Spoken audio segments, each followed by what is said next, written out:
and welcome to part 2 of this match between CLIFF123 versus Akuukis. You have your host, Aaron, and with me I have Wu here today. Welcome. Hey, Aaron, how's it going? I'm all right. How are you doing? I just got up. I was watching the Scion stream, and I was playing like a little bit of Old World before we got started with the match. Playing some Greece, you know, four city stages with Scholar. My God, this is so much science. Yeah. So much science.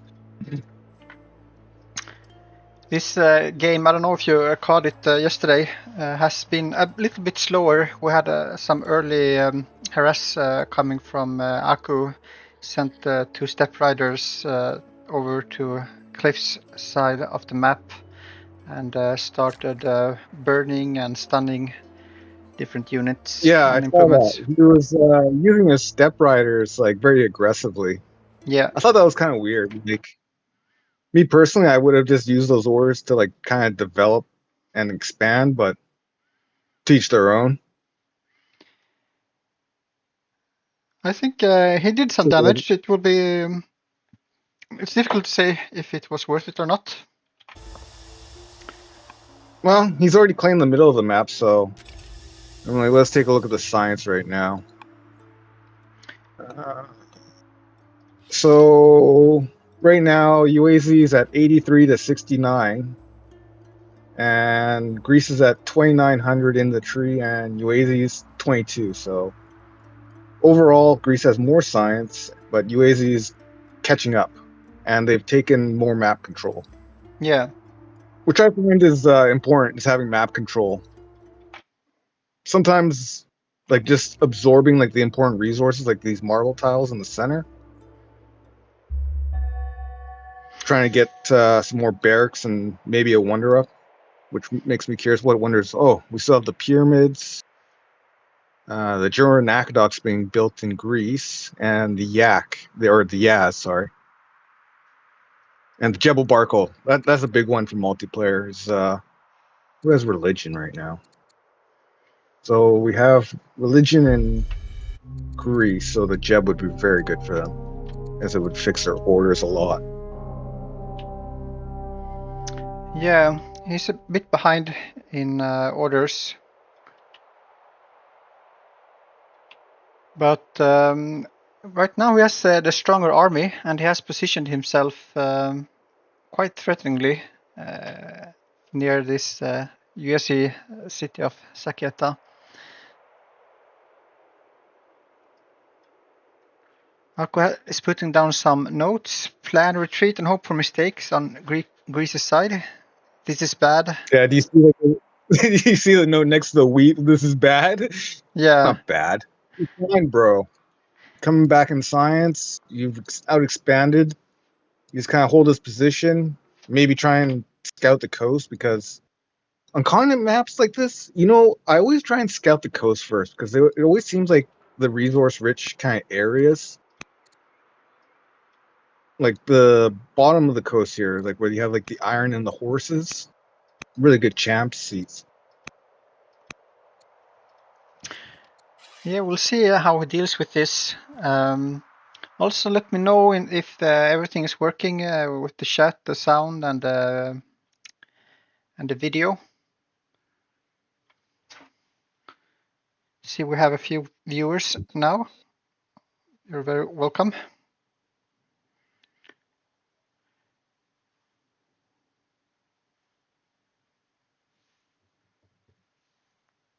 I have, I think, managed to get the overlay working. I'm gonna see if I can show something right now. Hopefully it will show on stream.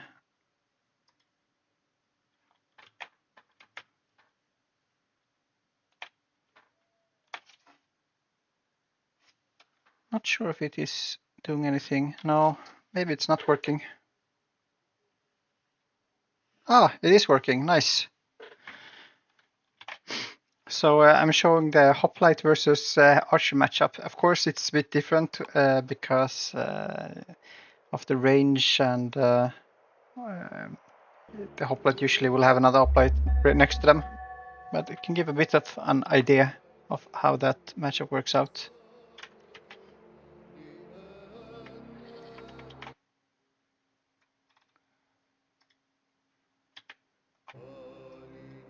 Oh, and Cliff is going in. We see him killing that militia on the fort. It's a nice defensive post that USC now doesn't have anymore. Would like to see him burn it. How many orders does Aku have left? Okay, he's used all his orders now.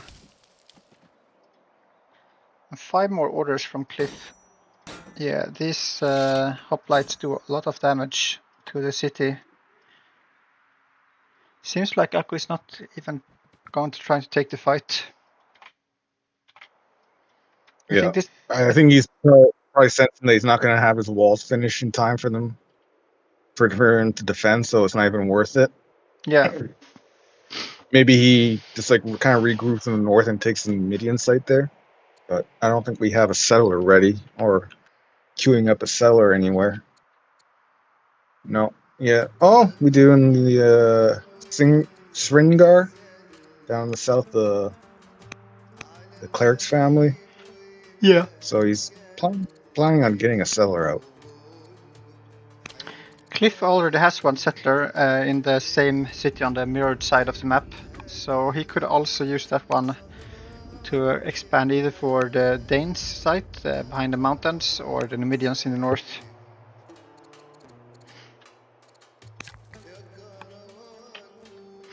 One thing we were talking about at the end of the last stream was that we would like to see Cliff build some roads. He has built one right next to the German aqueduct, so maybe we'll see some more. Yeah. I'm the same way. Roads are always like on the last on my priority list, but they're very good though. Especially when you're playing Greece where you're just so order constrained. It's always hard to like manage your workers and trying to get a road network set up, but I'm trying to get better at it though. Yeah, so I think he could kill this ballista now. It would he would probably lose some archers for it, but he could move one of them to the hill west of the Saketa and then one right next to it. And that would be enough to bring it down.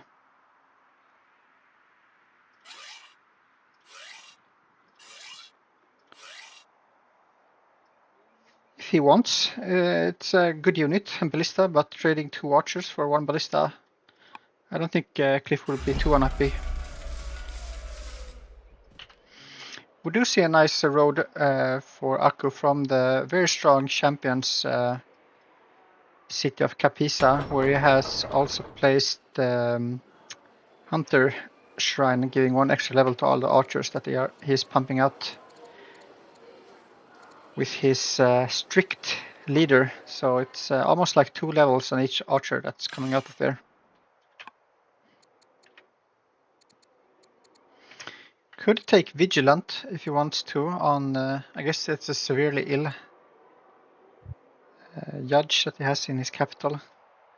That's a trick you can do if you want to put in a Vigilant governor in a city that's about to fall.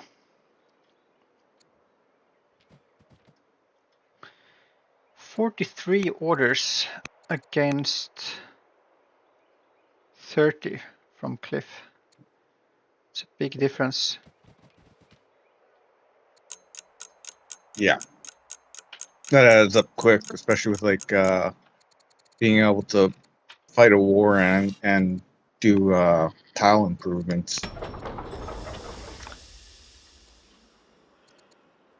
And he's building a lot of military units, 1 archer and 3 warriors. We'll have to keep an eye out if he's able to upgrade any of the warriors.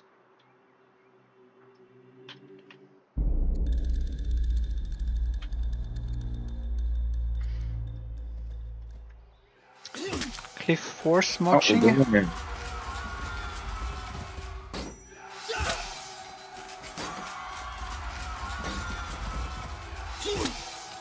Getting that flanking bonus. Bit yeah, of a these- mistake with that last hoplite, not using the what's it called, the formation ability, placing it next to, yeah, so that's he's off by 1 damage, maybe he misclicked.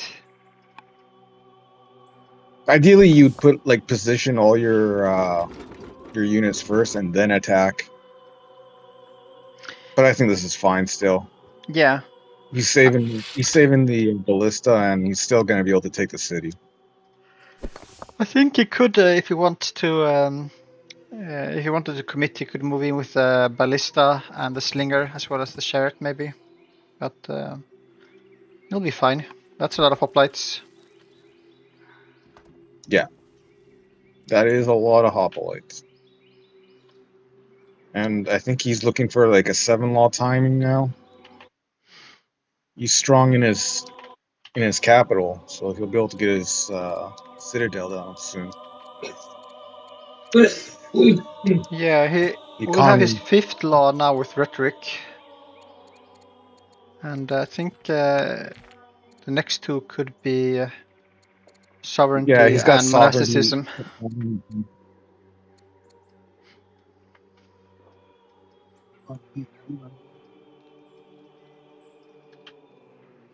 Because he went he went divine rule for the orders.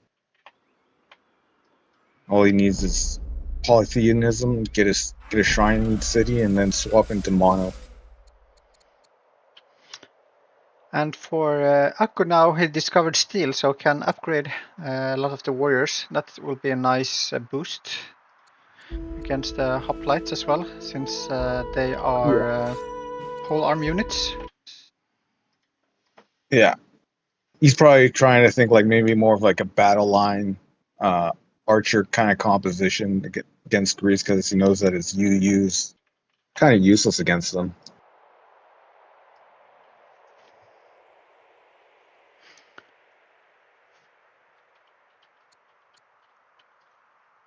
We see Spoked Wheel being tech next over administration, drama, or phalanx. Always nice to have some routing units, even against Greece.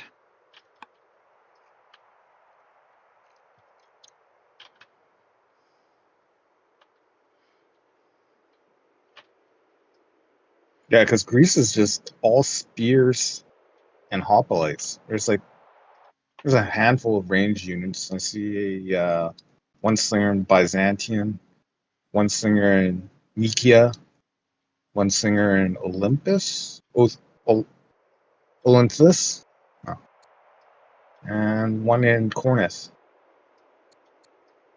Yeah, he definitely needs some more range units. What is he teching right now? Oh, he's trying to get his laws up.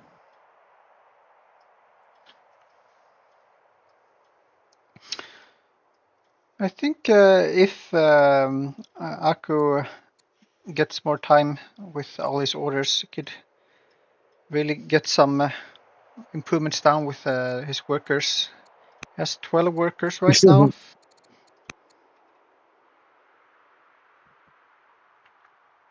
So I think he's even or ahead on the workers compared to Cliff. Yeah, he's 11. So even though Cliff is ahead in improvements, it's quite a lot though. It's 16 more improvements, 73 against 57. I don't think he needs to be too worried. He can defend a bit and build up. Get his groves online with all the monasteries he already has. Yeah, he still needs to adopt paganism as his state religion, which he hasn't done yet on Cliff. Get those bonus orders. And he has the civics to do it, but I guess he's saving it for a law.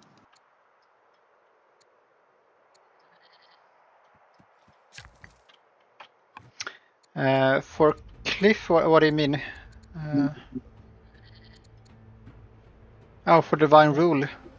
He doesn't need to Yeah. adopt. He can build one more shrine, but he needs polytheism to build more shrines. He doesn't need to adopt it as a state religion.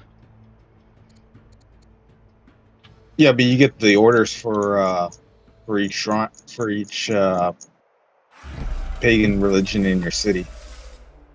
Yeah, which is spread by the shrines. You don't need it as a state religion.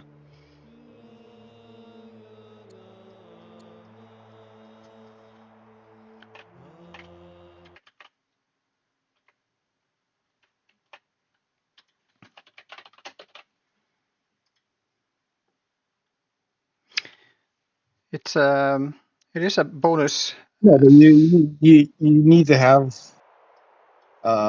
Greek paganism adopted to get the orders, don't you? No, you don't.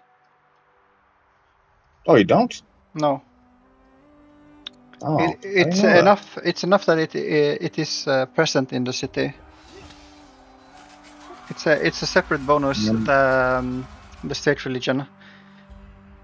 Oh, It's nice because sometimes you don't have any world religion to adopt, or maybe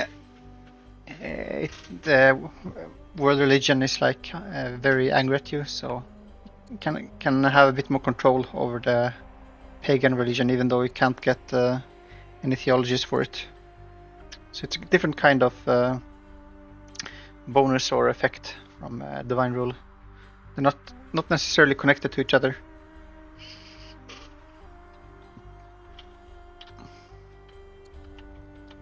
But yeah, we see Cliff starting to capture this central city of Saketa now. And since he didn't burn down the fort, he will be able to use it defensively instead.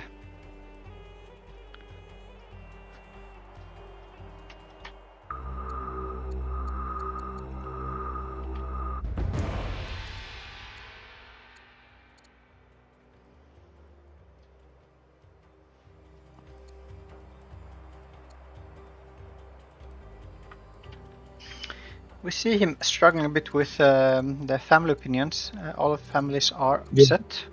no. He's got to take some time to fix his family opinion. Maybe get a chancellor in order. God, I love the new changes to chancellor where wisdom gives growth. I think it's great. Yeah. Allows you to build like workers like a lot quicker in like non-landowner cities or where you don't have very good growth tiles. I think a Speaking lot of of growth players tiles, will why like it. guy went and settled the champ city with 3 groves? Larissa. Well, gotta do Yeah, what you gotta do, I guess. that would have been a great Sages city. Well, who knows? Maybe he'll enact volunteers and just rush stuff out with population. Maybe.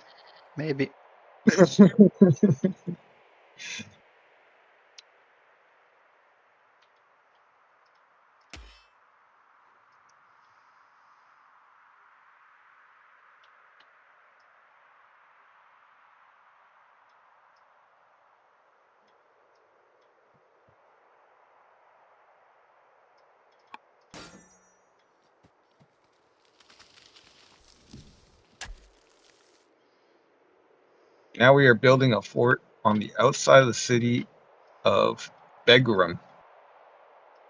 Yeah. I don't know if I like that. Yeah, 3 forts it will be when this one finishes. Having it marks his line. Can come here, but no further.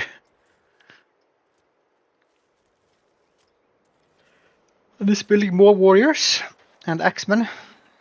So military from almost every city.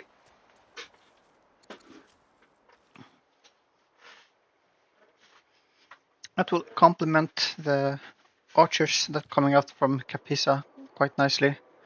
Imagine it will continue just pumping out ranged units to make use of that extra experience from the shrine.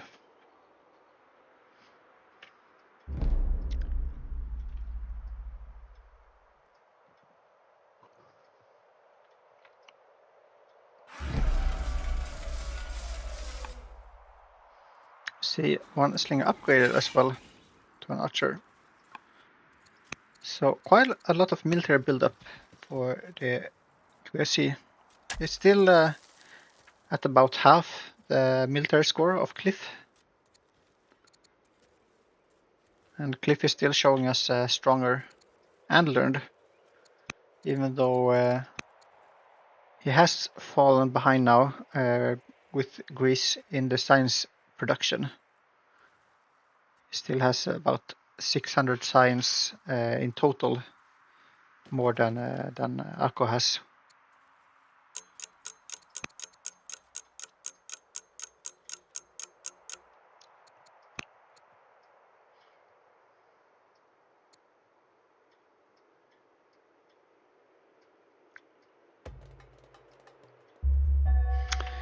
And the Joan Aqueduct finishes, giving one farmer so far.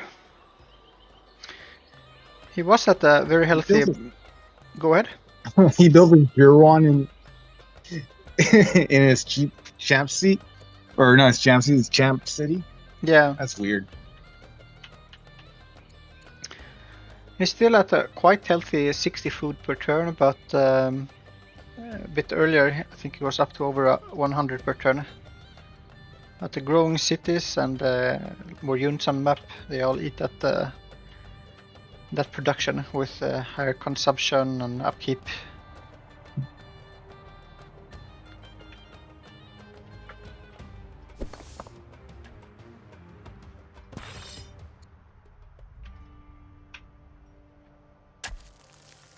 I guess it's called consumption for both units and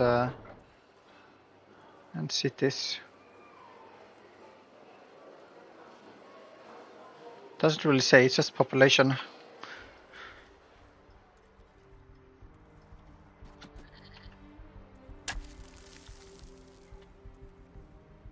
Some lumber mills coming down, and land consolidation started for Cliff, so he will get that before for Akuukis does. He's jumping over to latex though. How many? 1, 2, 3, 4, 5. Not the greatest land consolidation map, but I think we got hey, 6. you get signs so you can get it.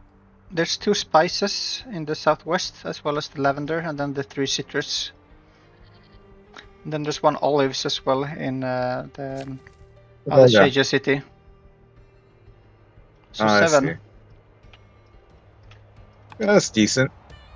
Oh, and we have camels up in the Champsy, so yeah. Oh, now we are starting the pyramids in Pella. All right, another one to grab. So with all these wonders and points, it's positioning himself quite nicely, but still it's a very far away from the 50 needed for a points victory.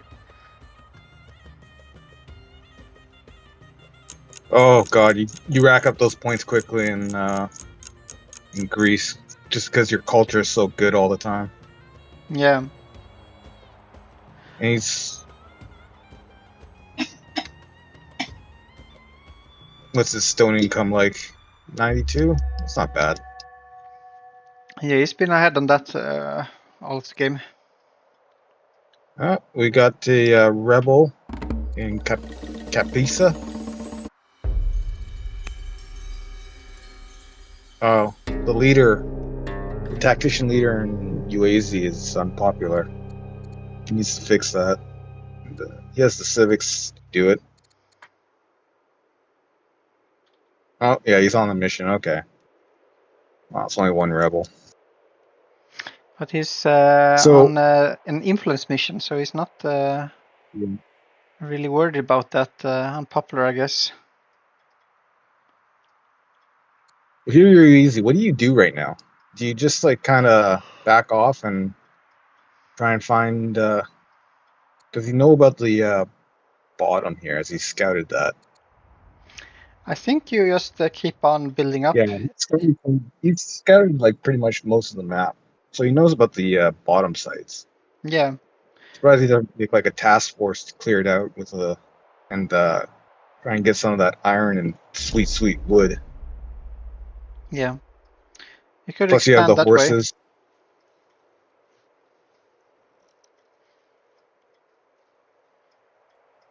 Yeah, the horses is nice also for extra orders. No, I think you shouldn't be too worried in this position. Just keep building up your army and your economy. You see that Greece just turned competent, so you're gaining science rate-wise.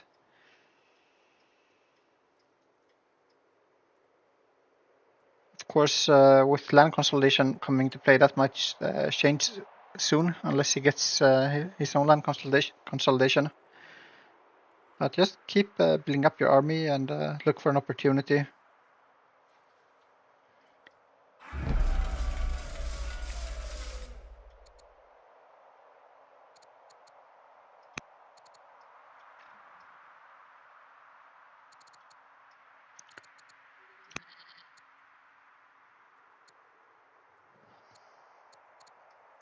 I guess he has Judaism in every city, so he doesn't really care that much about being unpopular, because the rebel chance is negated by that -5 rebel chance from veneration. Take veneration, yeah. It's a good theology. It might help Cliff a bit when it spreads to his side of the map. With a 35% chance of spreading each turn, it will get there eventually. He's got the champions cautious with him in UAZ, which is kind of nice. So he's not going to be dealing with rebels anymore. No. Let's see, we got events. Oh, we got the one who could be king. Get +40 opinion from the champs, or +3 orders, +2 rebels.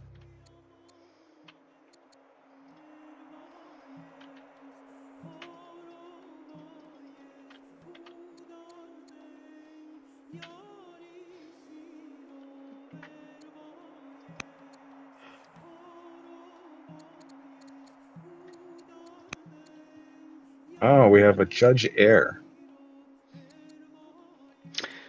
I feel like Cliff has been doing a little bit better of a job making sure that his workers aren't idling as much.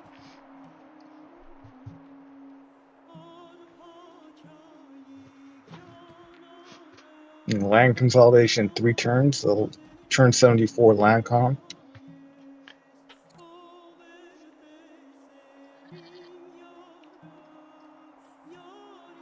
And then we just need monasticism to get some monasteries. Though the wood income is kind of lackluster, but he's fixing it. Yeah, he's building 4 lumber mills right now, and he has some already finished. Oh, and we got a road network connecting Byzantium to the city that we just captured, or we're about to capture. I'd like to see him move some of these slingers to the middle of the map. So it appears that he's holding the bigger stick against them, but yeah, I don't think he's in a rush. I would like to see him settled in the Median site. He has the settler ready. Could also build another settler and get that Dane site in the south.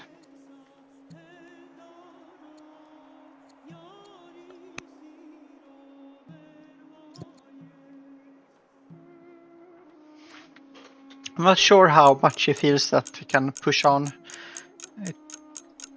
It will be a bit expensive to move more units so far. Might be better to wait for a bit better connections with roads or by the water.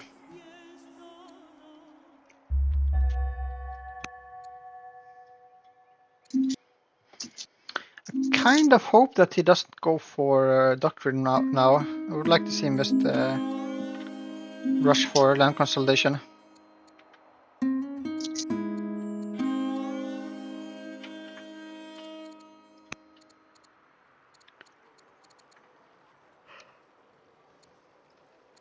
Took administration. Yeah, that's nice.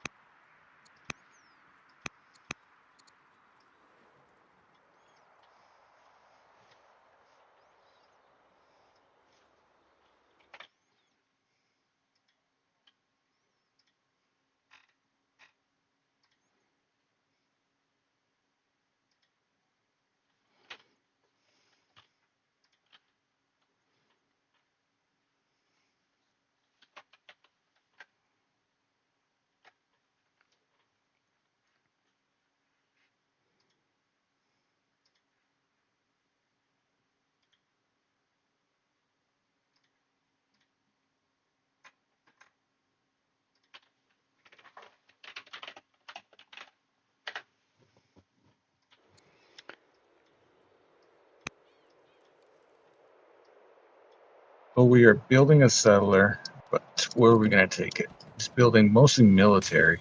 Not really trying to work on that science. Let's see.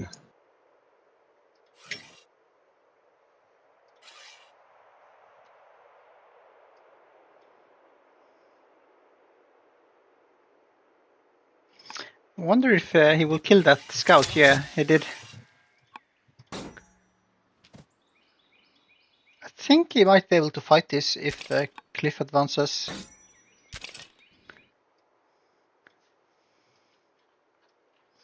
He has some access in the area and a lot of archers. Some of them are hidden, so maybe Cliff will get fooled.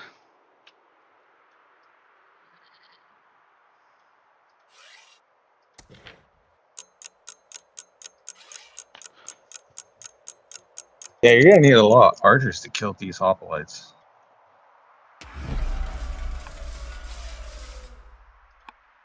Yeah, but he has some access as well, and they help a lot.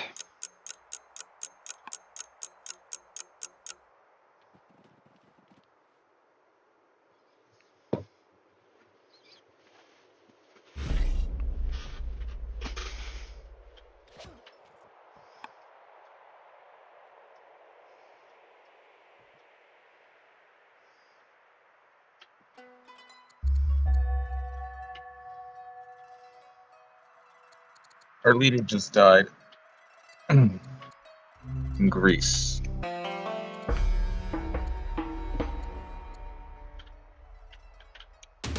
Which is actually kind of nice because now you can start holding core and game those civics for those laws that you want. Yeah. Could also upgrade some Odeons, I guess. Though it doesn't have that many. He has one in Larissa without a poet. He could upgrade the ones in Patras, the Odeon and the theater.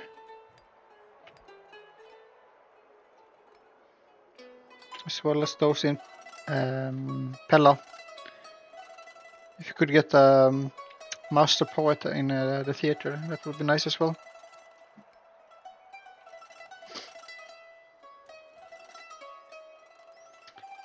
Question is if he will go on the offensive here, attack these archers or not. Maybe he's considering it. It's not the best timing when your leader just died. No, it's not, because you take that legitimacy hit. Exactly.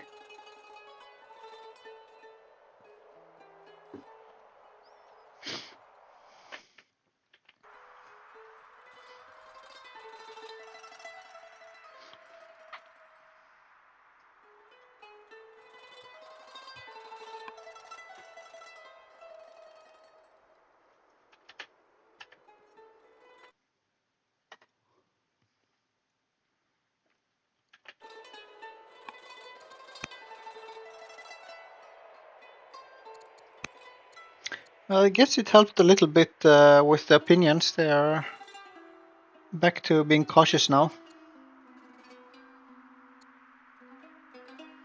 Although slothful is a bit annoying. Yeah. Well, you could fix it. you have a judge. You could probably pound out some Olympia pads in a good city that you want more training in. Like Larissa City, how long does it take to make a hoplite in 8 years? That's rough. We only have one barracks down. The one problem is though, since he started the pyramids, I don't think he will be able to finish his ambition in time. He needs to start the monumental Buddhas and finish it within 20 turns.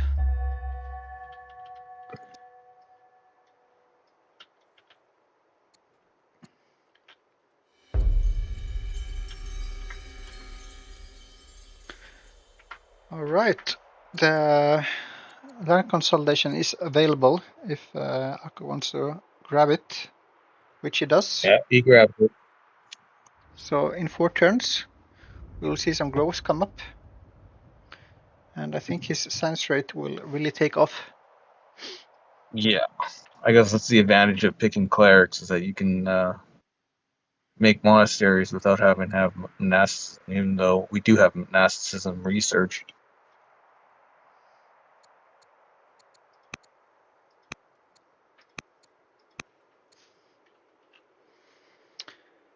The Yueshi tactician is ill though, so might also die soon.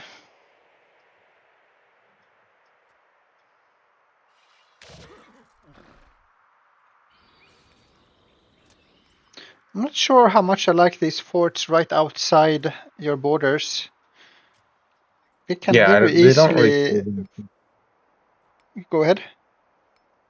They don't really serve much of a purpose, and the army is so far away. I feel like you could be doing like a tile improvement, like trying to get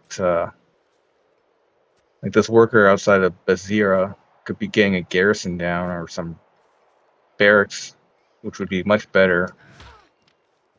Or improving this. I think the worst part is that if you lose that ground, then that fort can easily become an asset for your enemy instead.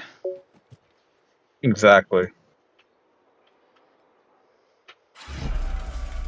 But hey, that's just part of the game, is positioning. Yeah, sure. To be honest with you, if he's gonna have it on the outside of its borders, he should have it one tile to the north, so it's on the other side of the river, so the hoplites just can't get a damage reduction from if they don't have an amphibious promotion. Yeah. That would be a better place for the fort rather than having it next to a river where they could be firing from on top of the hills with an archer. Yeah. But this game is so complicated, really. Like the strategies you employ, how you position your army, it's all very important. One thing to have like great science, but if you have bad tactics, it could cost you the game. For sure. But I think Greece is in a pretty good, strong position. They can just kind of chill out for a little bit. They're ahead on points. They fix their, in my opinion. I think both players are quite comfortable to just sit back a bit. I don't really feel like any of them sees that they're in a very strong position.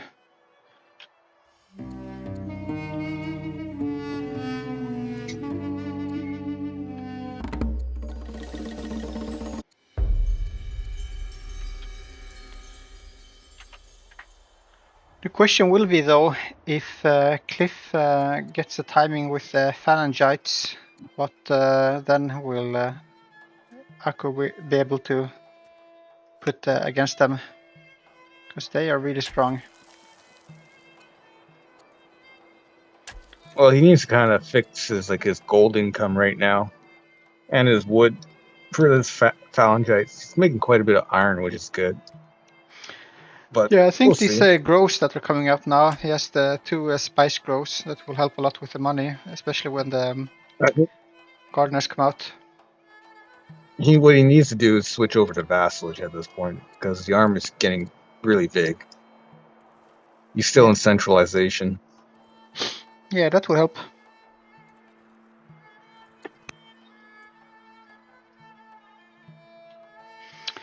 Also connecting. I guess it doesn't really have that many improvements, but that will also help a bit with the maintenance. Connecting the two middle cities.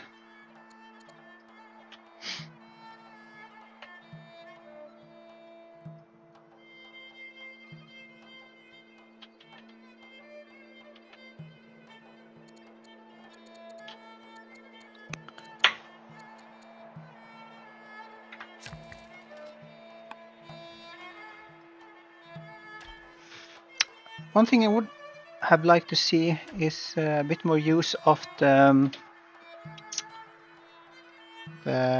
civics shrine next to the wonders. He has it in the sage's seat, but they built the German aqueduct and the pyramids in completely different spots.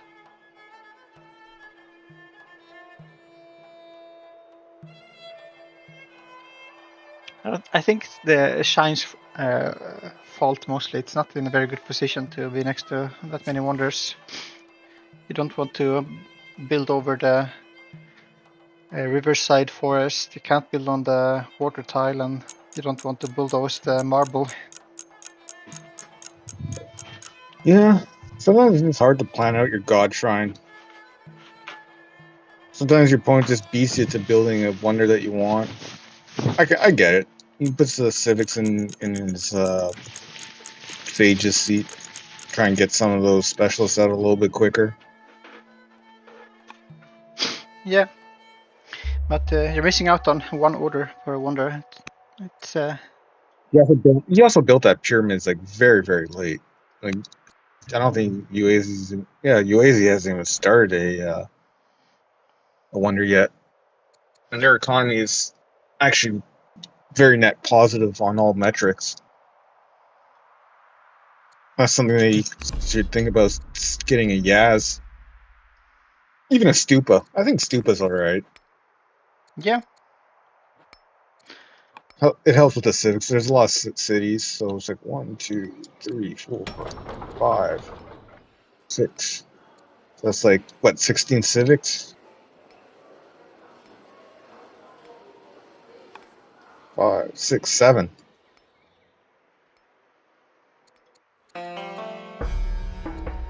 We had a rising star in the USA Empire. A righteous, cruel scholar in Srinagar. And if he picks the second option now with plus 40 XP, that rising star will level up, so he will get another event, I believe.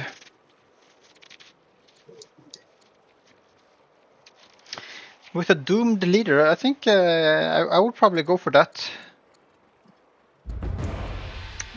Okay, so yeah, so he can give the throne to this scholar now if he wants to, instead of the hero.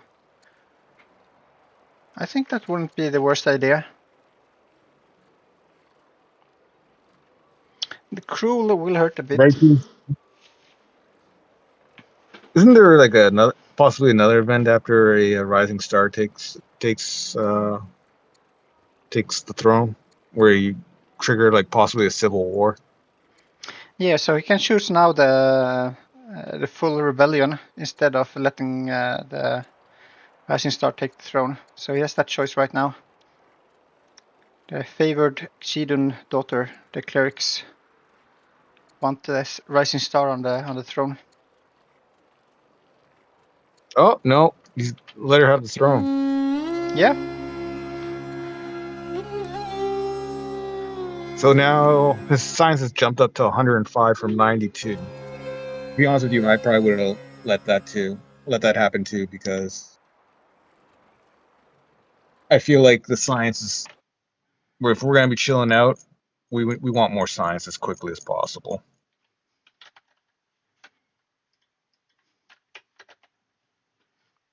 Take a look at the graphs.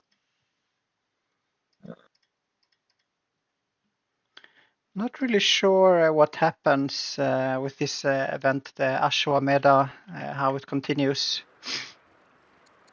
So, as of right now, they are making more science than Greece, and they are only 500 behind 500 in the tree, which is getting kind of scary. Because as soon as that line consolidation comes down, it's gonna get worse. Yeah, so I think it's actually Cliff that it's a bit on a bit of a timer. Depends on how fast he can get the monasticism himself. I guess he is quite close to it. He has it marked, so he will get up some monasteries of his own soon. So yeah, I think he can push a bit with Phalangites, and the US will need more time to build up an advantage. I think it's fine.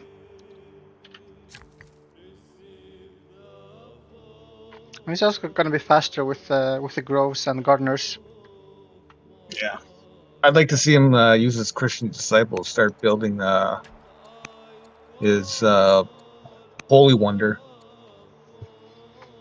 Yeah, I'm not sure if he feels like he has the civics for it.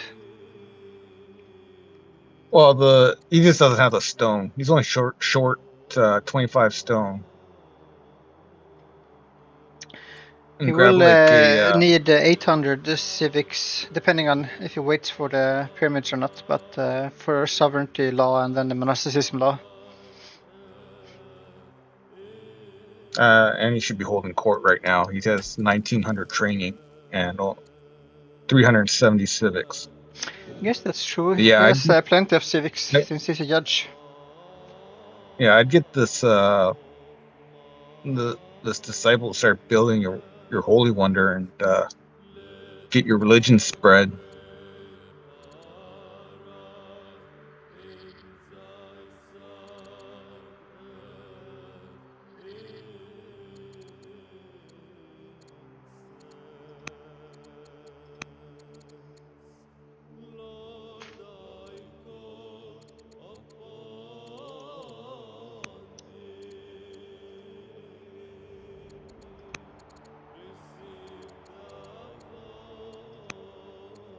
And he just found his Zoro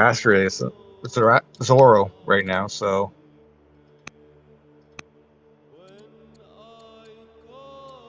Cornith. What's the growth there like? Yeah, a 4-turn disciple. No, I think Sora's been in the game for quite some time. Found it on turn 42. No. It's just Oh. a head Well, that there's no died. religion problem. Yeah.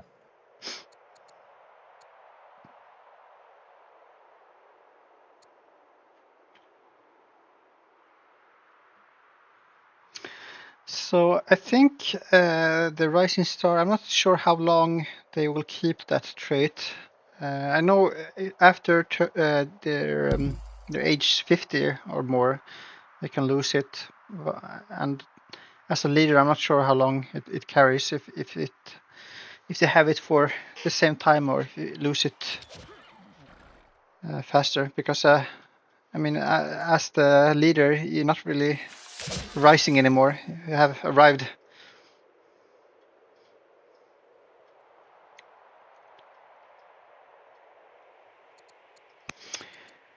We see one Elder Acolyte being built in the Cleric's seat for that ambition. We'll need another one. I think we can maybe just go through the cities and take a bit of a look where he has his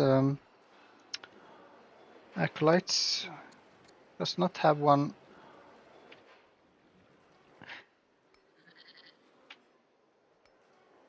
He has one more in Capisa.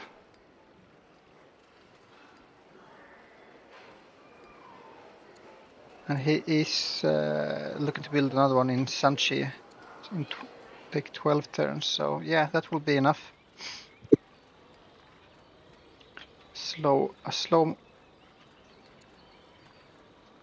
Elder Acolyte.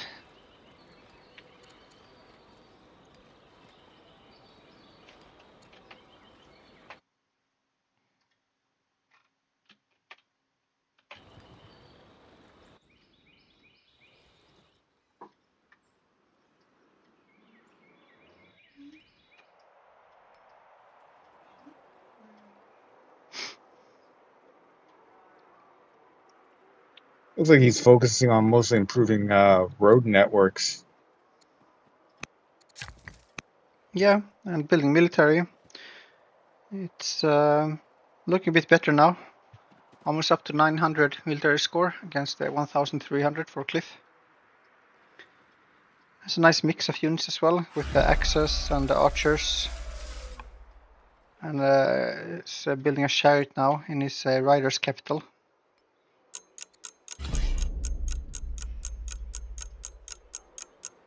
Me personally, I always try and have like at least like one worker in each city doing like an urban improvement, such as like a garrison or barracks.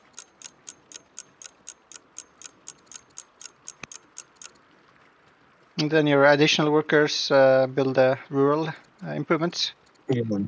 Yeah, and then just maybe have like one or two build like road networks to frontline cities. But if we didn't spend so much time building forts in front of our cities, we'd probably have more garrisons and barracks. But I'm not very good, so I shouldn't really criticize other people's gameplays. Also, like these forts, like what purpose do they serve? Like the army is so far away. Greece has to spend so many ores by the time they get there. Like, I don't know. I don't know. It's tricky to know what the right amount is. I think it's nice to have a few forts, but I think in this case they built a bit too many too fast. And the Danes in the south, near the Indian Ocean, are now going to raid Greece. We see a camel archer started in the Greek capital. I guess it already started last turn, but he will have it out in one turn. And that's quite nice. You can just send camel archers from your capital and they can move fast to the front. God, I love camel archers. It's such a great unit.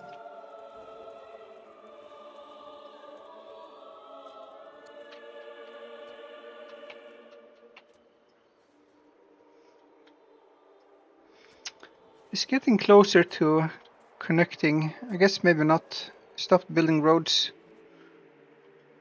It will connect the two middle cities to each other, but not to the capital. Building an inquiry. Oh, he's moving that settler.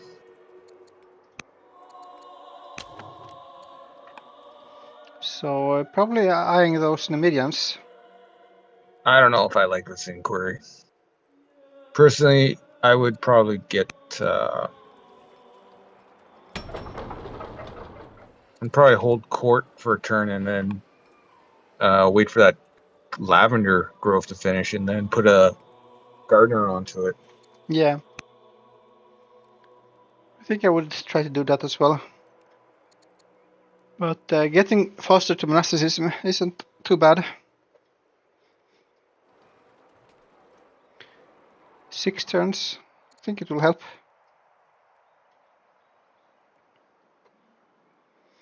Oh, and he has a 4 cold baths ambition. That might be tricky to finish. Yeah, I feel like the ambition game hasn't been the best for Cliff.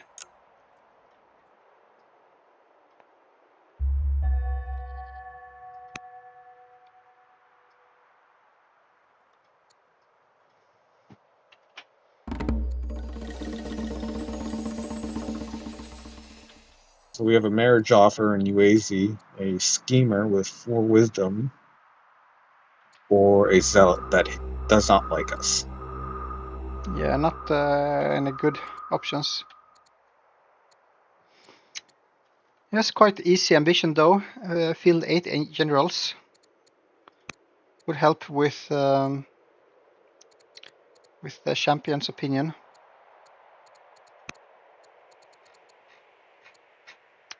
There's plenty of generals to choose from.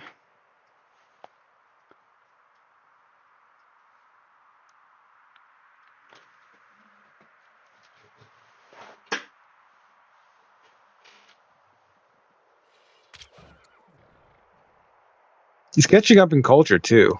Most of the cities are developing. Yeah, we're building a stronghold in Capisa. What else are we doing? Oh, he's making a settler towards the Numidian site, so we might look like we're gonna try and settle the coast here. Yeah. One good thing about that city is also it will grab some of the mountain hexes, and that will give him real nice vision over that central site.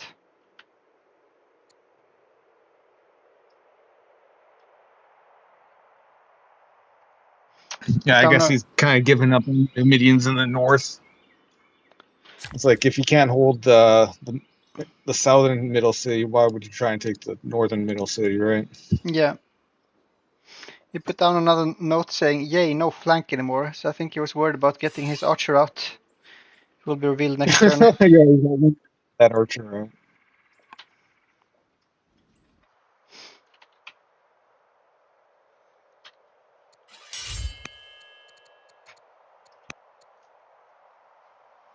See a more even distribution now of the improvements: 86 for Greece and 72 for QSC. Feels like he's catching up a bit. Are these players both from the Old World division for the tournament? Yeah, and I they believe both they are, lost aren't they? their first game. You know, not to knock anybody, but I feel like all the better players are all in like the European Oceanic division, because you have like you. What is it, Aaron? You came in like third last Yeah, I did. tournament, didn't you? Yeah. Yeah, you're a strong player. And Class, and I guess the only beacon of hope is Ninja for North America, possibly Scientific and Elk. Yeah, I think there's But some yeah, strong players in the new division. You have Oro, Kjærstad, I feel has been impressive. And player that won against me, run one. No, he's in the old world. But I think there's a new player as well that just joined that will be interesting to watch, yeah. called Some of the Lich. newcomers are like Problem Gambler. I think he's in your division. Yeah, He's pretty good. I don't yeah. know, man. North America, usually in like competitive esports, they don't do well. It's usually like the Europeans and the Asians that dominate. Mostly the Europeans, though. We have some I think they're doom just smarter in the than most Greek of Empire. them. Volcanic eruption. We're too busy eating fries and hamburgers because, like, yeah, Europeans just tend to be more intelligent. I'm not sure about that. I think it's I probably a think lot of so. different factors. Well, you think about it, most Europeans they speak more than one language, whereas in like North America, we primarily just speak English. You Like I have a live lot in of, Canada, you have a lot of Spanish speakers as well, or French in Canada. yeah, but the percentage of people that are actually bilingual in Canada is very small. It's mostly like Asian and Asian minor languages. That's more popular than I'd say French. There's only like one true bilingual city in Canada, and that's Montreal, where most people speak both languages.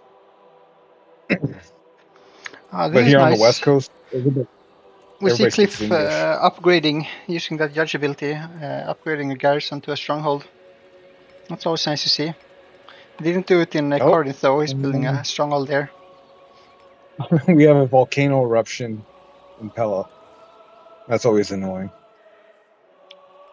I don't think I've seen any of the Odin line improvements being upgraded. I think that would be nice to See, because then you also upgrade a specialist within them. Yeah.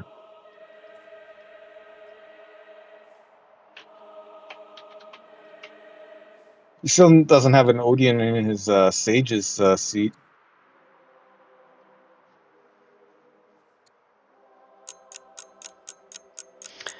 A lot of idle units. Bane of Greece, always lacking the orders you want.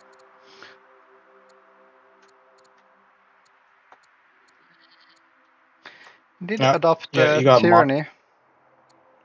Yeah, he's got monotheism now, so we're getting there. Yeah. So we're back on UAZ, and they've just discovered land consolidation, and we have rhetoric, phalanx, coinage, and portcullis. What do you take here, or do you just re-roll? I guess he's going to take portcullis for trying to maybe get horsemen, work his way to horsemen, horse archers, and horsemen. Yeah, maybe. I think it could go phalanx and build towards battle line for the macemen. It could also reroll, get doctrine, get the cleric temples up. Each Hindu temple will be 2 orders. Oh, we're re-choosing. Oh, we re-rolled. We now have drama. Oh, he's going for manor. Manor. Yeah, going for the longbows. It's also a good idea. Those can be pretty good for the phalangites coming out soon. So we'll have maybe if he rerolls again for the longbows, that would be like a turn 90 maybe longbow. Might be enough to defend against the phalangites. Depends on how fast Cliff can be with upgrading them. He needs to move back the hoplites as well. Closest city would probably be Patras if he gets a road network there. So I think Aku will have time to get the longbows out.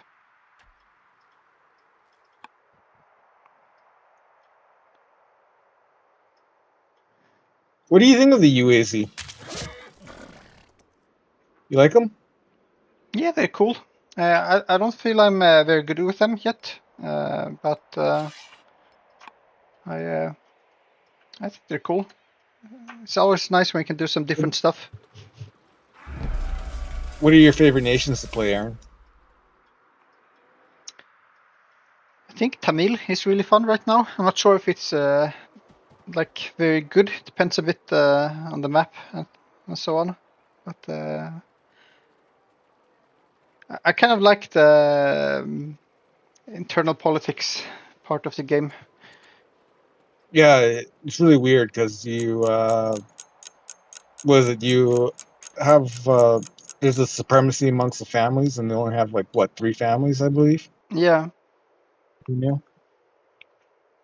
To be honest with you, I haven't even tried any of the new nations because I just got the expansion a week before my first tournament match, and I didn't really feel like trying to tinker around with trying to figure them out. I'd rather just refine the nations that I already know. Yeah. It's a good plan, just to have some really, really strong options.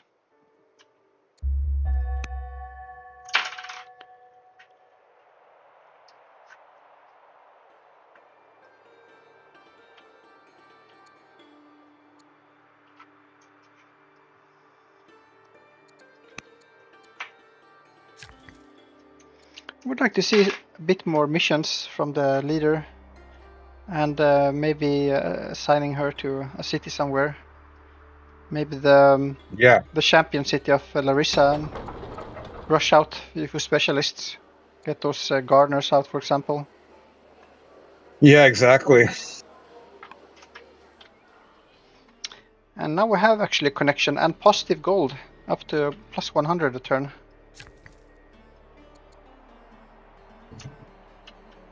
Yeah, that's what tyranny is good for. But personally, I like Constitution more. Yeah, he's giving up those 10 or 11 science per turn that the Constitution would have given him.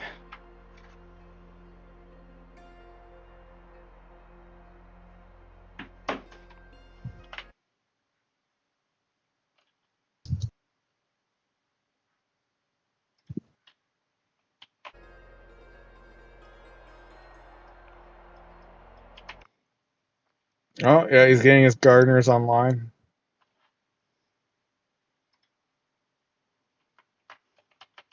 Oh god, a 6-turn gardener and Larissa. That is horrid. What kind of he should assign himself into that city. Only problem is though he's kind of slothful and he's taking a tank on training.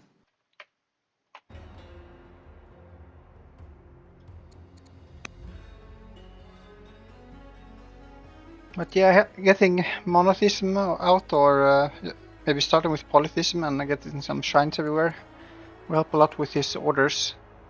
Some monasticism in 2 turns will be very helpful.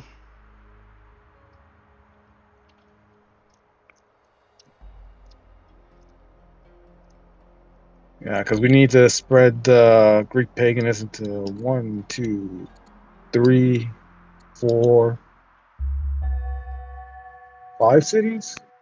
4 cities. 4 extra orders.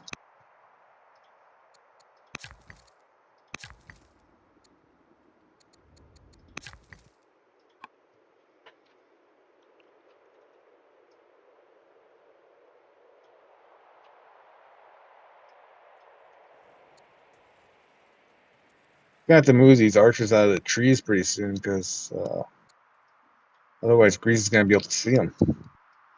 Yeah, I think that one is a lost cause. You know what I hate doing is like forgetting about like a scout and then having it die to like a barb tribe, or forgetting to swap back into like a border expansion card just before while you're researching a different tech. Those are always painful. Yeah, But it's yeah, I don't like want losing. it's like a very clear mistake. It's annoying. Yeah, yeah, it is annoying because you could just like read like was it your alerts for like Archer visible in 1 year or Barb spotted.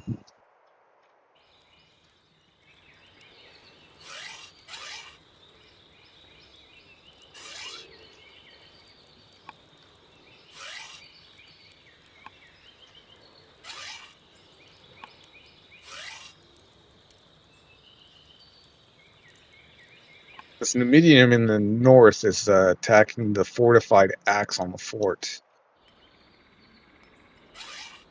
Yeah, but it will die. There's some strong archers there.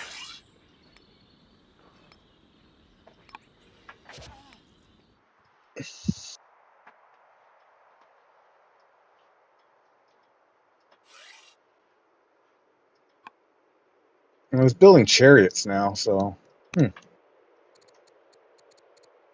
don't know. I don't know if I like making chariots. I think he's I'd probably be thinking building about saving his wood a bit. more slingers and then upgrading them into more longbowmen because you have 1,500 training, 1,600 gold, but yeah, the wood is what's hurting us.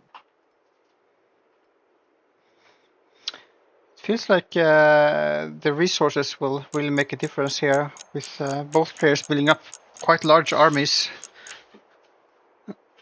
So the upkeep. Actually, what I like is maybe building like a couple extra workers so we can get some more lumber mills up Yeah. when this money comes down. Because What do we have? The Chancellor. Chancellor is the gross one. Oh, we have a no wisdom Chancellor. But he could put this schemer from the cleric's family, which gives him 2.4 growth per city.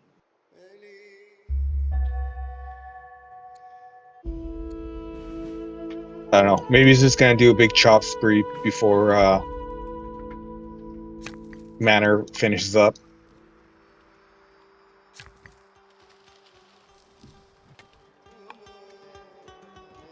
Maybe. It feels like he has some extra orders now.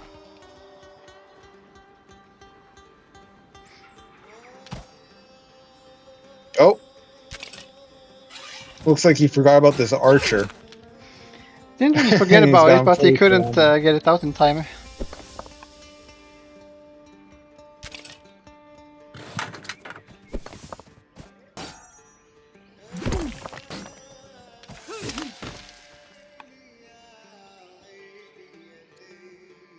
Yeah. Quite tanky archer. Took 5 attacks.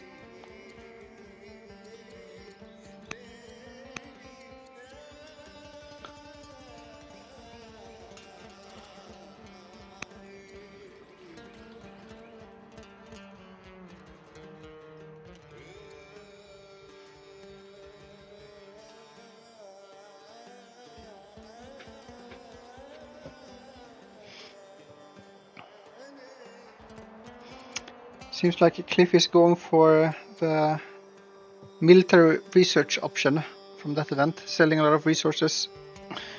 I believe it can give you a free tech. Not sure exactly how it works.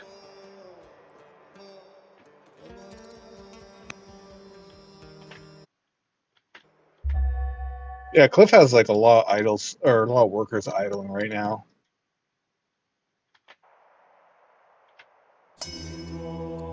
That's why I like Constitution. When things are kind of stalemate, you can just use decrees, try and get more improvements done for your workers. But I understand why he went tyranny. He's trying to fix his economy a bit. It's a hard call. Yeah, for sure. Now, are we going to remember to move these archers out of the woods next to the center site? That is the question. Let's not give away more free units.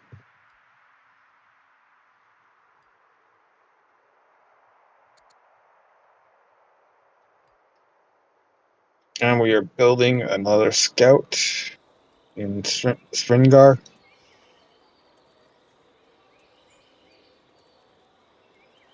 I guess he wants to know what's going on along the coast here. If he's going to be settling the Danes.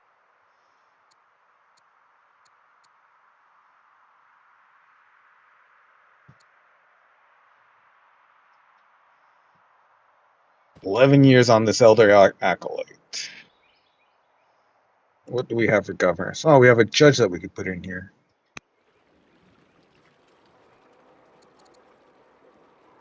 Severely ill though, so it would be an expensive rushed acolyte. Yeah, it would be. But do you want to wait 11 turns for an elder acolyte? I guess finishing the ambition earlier would recoup some of that cost in orders.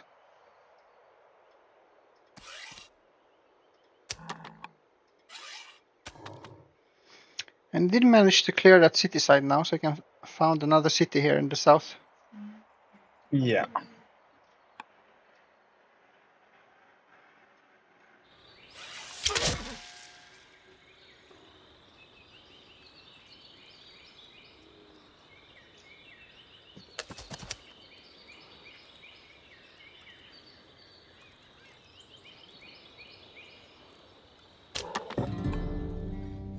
Another riders.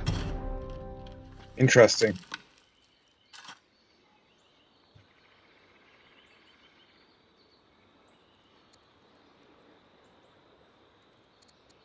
They are friendly with him now. I guess it's a bit difficult to just have one rider city. Helps having at least One more.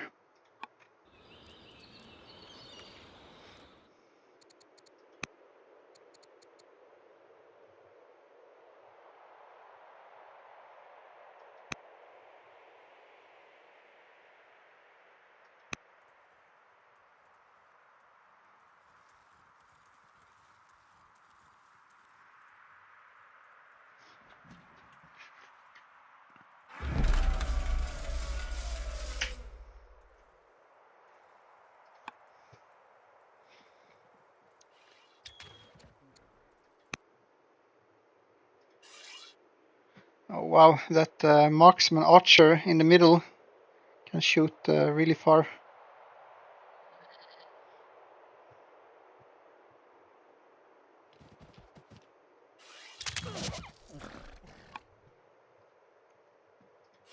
Yeah. All he needs is like Highlander. Yeah, But when the it artillery is was here. longbowman. My God.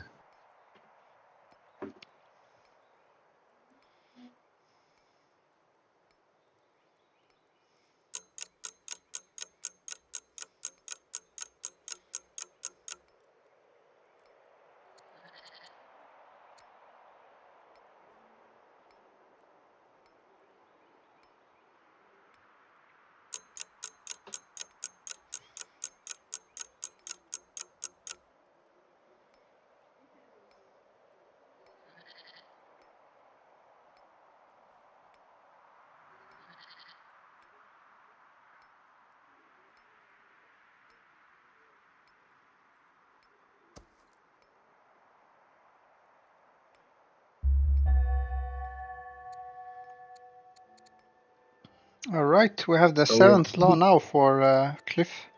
And he has the yeah, we have civics for civics it. boost, metaphysics, architecture, and manner. So he could adopt the new law and use his judge ability to upgrade a few strongholds. And then we'll have phalangites on the field. Could upgrade a stronghold in Patras. There's a hoplite there already. Could move or close upgraded one in Pella. There's 2 hoplites there to upgrade. It seems like he already used most of his workers to repair the improvements that Volcano destroyed. He has a few ones left, but only one in range for the capital, I guess.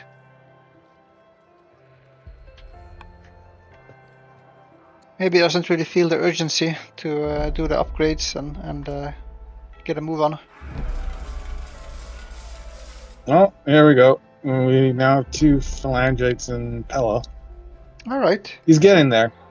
he's getting there. He's getting. We're getting 2 more years on this pyramids. Now with the But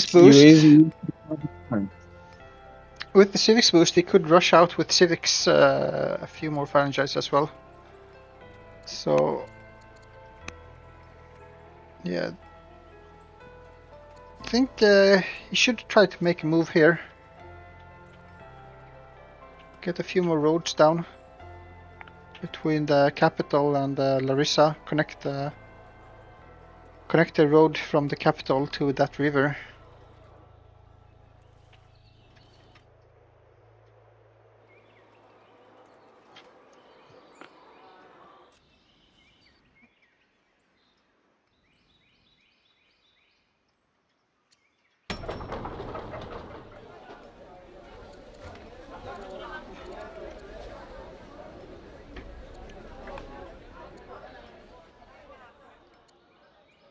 Will be a bit scary for Akuukis, seeing that Greece is still stronger and learned again now, and at 7 loss.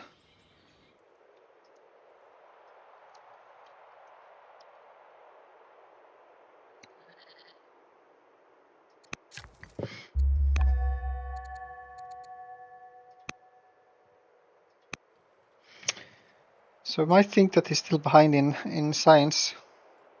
I guess Greece got down to competent now on the turn between, so maybe not that worried. Except for the military. She married the zealot in UAZ. I would have taken the schemer. Oh well. For the spouse, you mean? Yeah, for the spouse, because he had the option of the schemer. It would have been more science. Yeah. I think the Now we have a schemer was spouse that. ill though, so what's the risk of the schemer dying?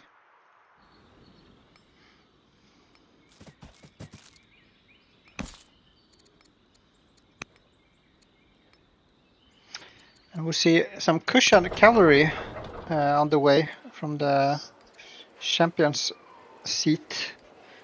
2-turn cushion cavalry.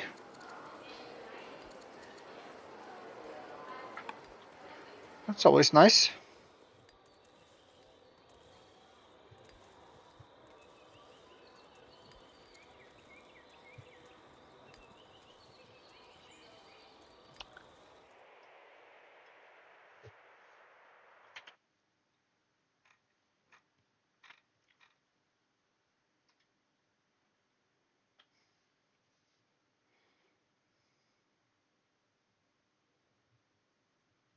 Yeah, he needs to start pulling back his archers into his territory so he can start upgrading them.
But yeah, Aku's gonna fail this 6 tribal site legacy. Unless he clears the Numidians quite soon. I guess it's not impossible. Cliff It's is not really possible. making a move. And clearing those would give him the tribal elimination event, so it would be a good move to kill that Numidian bastion.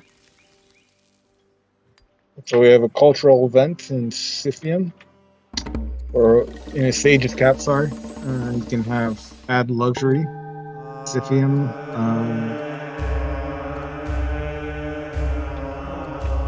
We need to.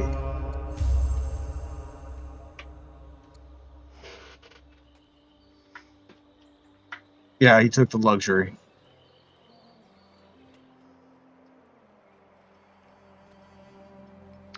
What will Cliff do with his phalangites? That is the question I want to know.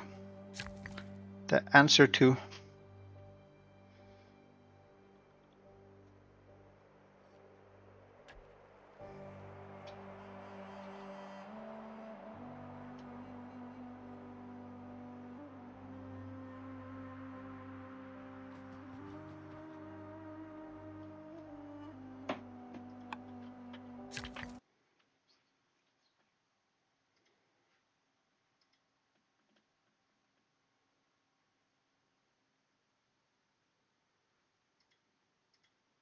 If I like building this forum in Pella, like I think we should be focusing mostly on military, like a 2-turn camel archer. That's really nice.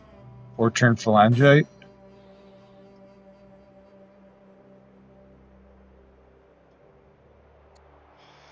Yeah, not sure what the idea is with the forum. Still haven't assigned our judge the governor yet.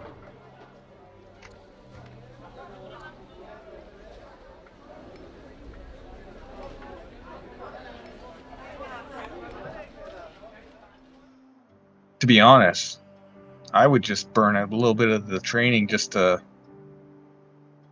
get a couple more orders out.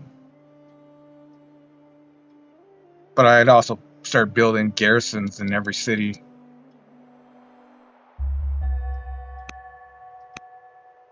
Those early garrisons make a huge difference when you're playing Greece. For sure. For sure.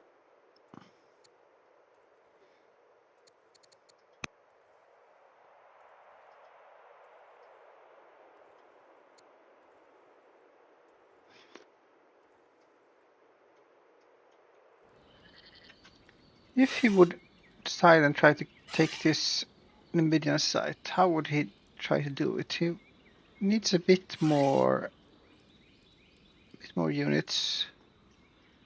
Guess he could move in a few more archers in position.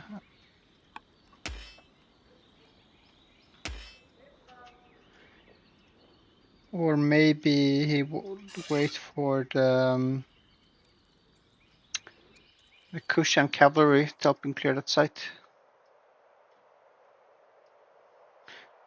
It's a bit annoying since it's on a hill, so you would need to move into range of attacking it. To be honest with you, I think the safest way would be like to go around the Mount Hassan through the forest and just start chipping at it that way.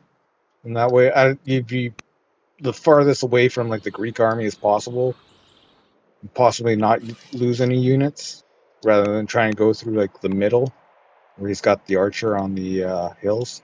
Yeah. But that's just me. I think it would be fine to just move up the west side of the volcano.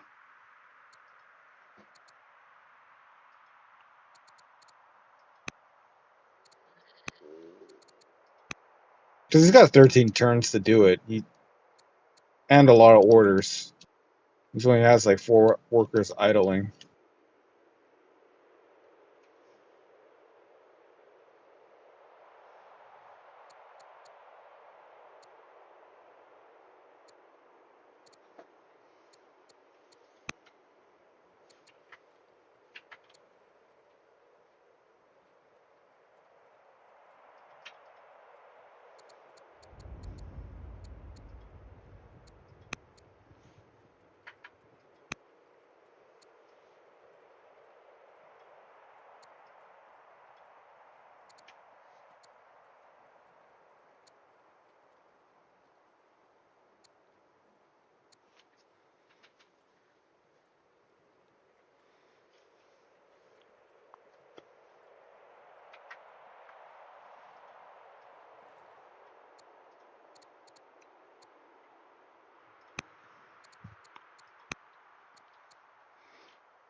Building another worker in Butkara, the new city. 5 turns.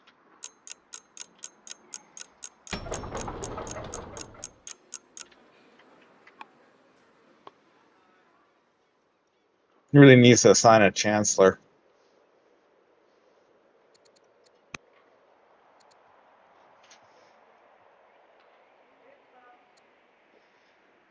I feel like it's looking a lot better now for Aku than I think it looked Until you quite got early a on. fire. Oh, we're getting machinery. Here we go. F your compo, we now have onagers. 3 turns.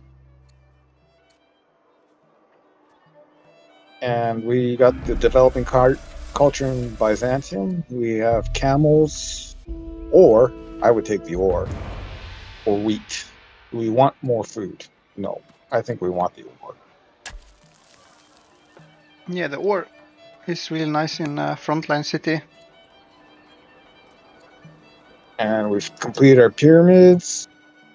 We can devouse our spouse, imprison them. I guess Or it's do not the nothing best and have them. feeling in the world. You just finished your enacting your 7th law, and then you finish the pyramids. Yeah. It is still nice. It's an order, but yeah, you don't have the kingship shrine, the Shrine of Zeus next to it.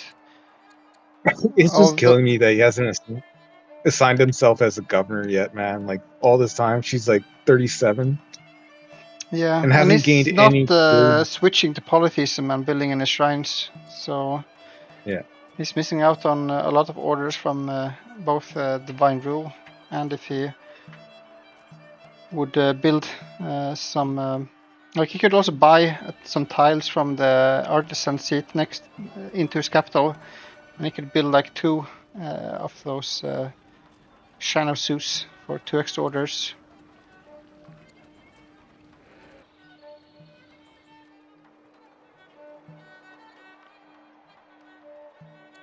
So cheap to do as a judge as well. Maybe he forgot about that ability.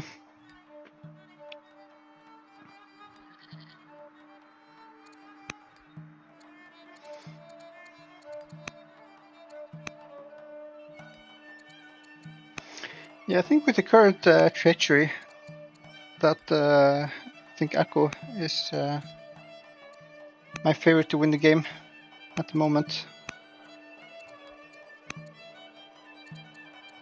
It's still very even, so when they start fighting, I think that will be like the big difference. You see how they Combos out in the open field are going to get work done. Like Greece really needs to fix their orders and start thinking about maybe a Jeb Barkel. That would be a great grab for both players. Yeah. I think that's going to be like kind of the defining moment is when one of the players realizes that Jeb Barkel hasn't been taken yet. And if Uazi gets it, they're just going to have so many orders that they're going to be able to overwhelm the Greek forces.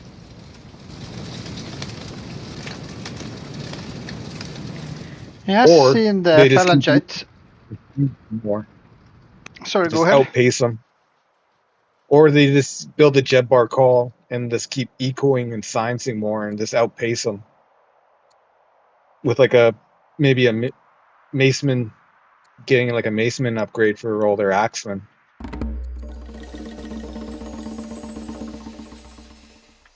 And there we have it. Balkan Arrow, 9 turns. So yeah, maybe we'll actually finish it before turn 90.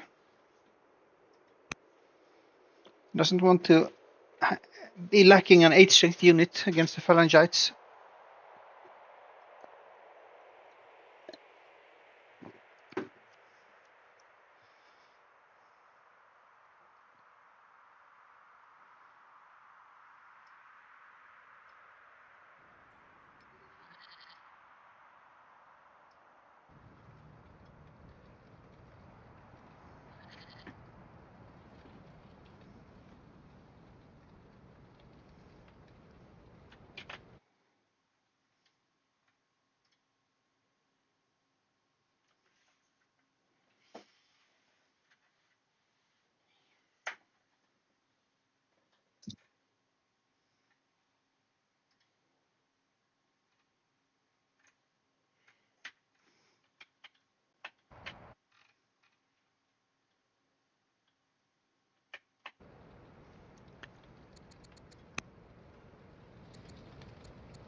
Yeah, he will need to get a move on if he is to clear that last tribal site before Cliff moves in.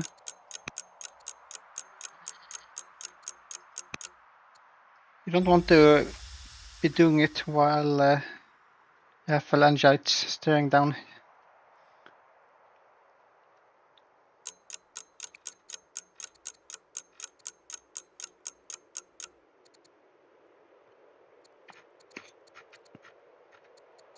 I guess he's just gonna run the clock down. Doesn't know. I'm not quite sure what he wants to do. I think he's doing a lot of worker moves on Cliff's turn, which is smart, trying to deal with the timer in that way.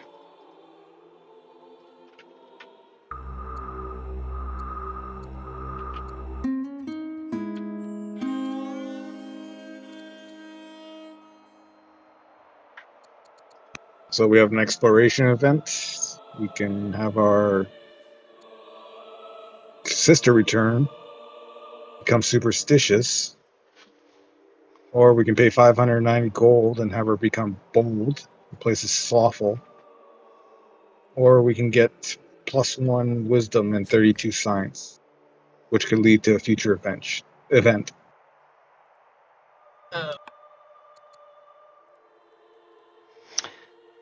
Now we see that they are similar and competent.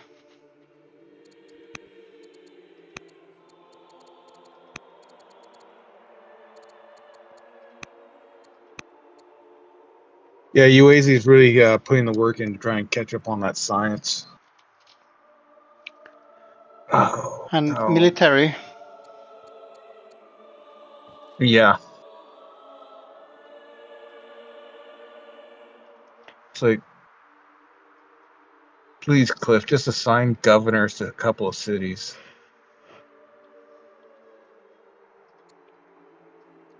Like, just getting a judge in Nakia would be nice. Instead of running this festival, you can get like an archive.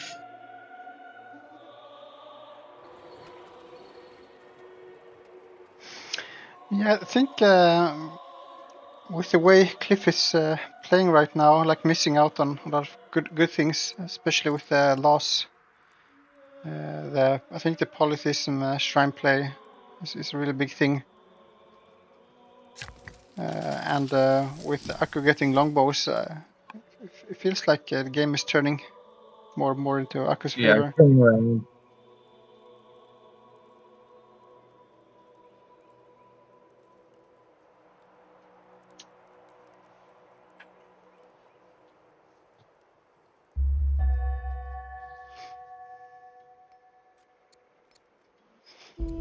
A lot of events.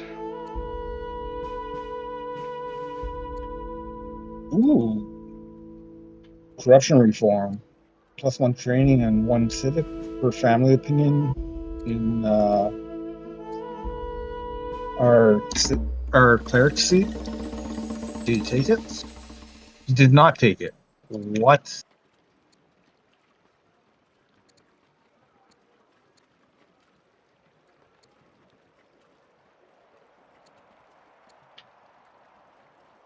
Oh, that schemer is back. She can marry the schemer. So we took the citizens in the cleric's seat. I guess the monks and gardeners will make a big difference. Yeah.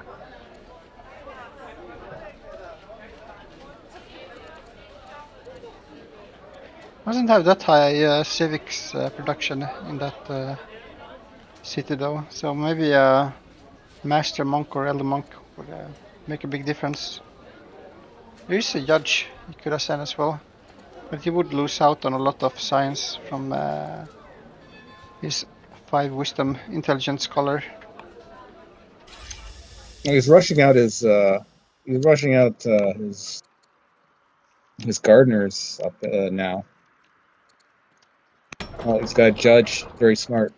Cultivator judge in Castia. That's strong. Do you like? Yeah.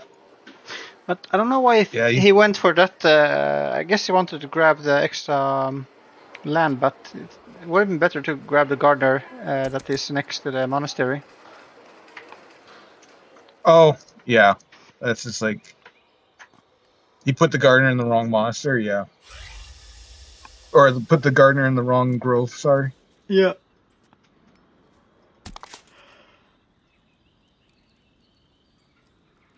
Alright, so 5 damage from the Kushan cavalry attacking the Numidian.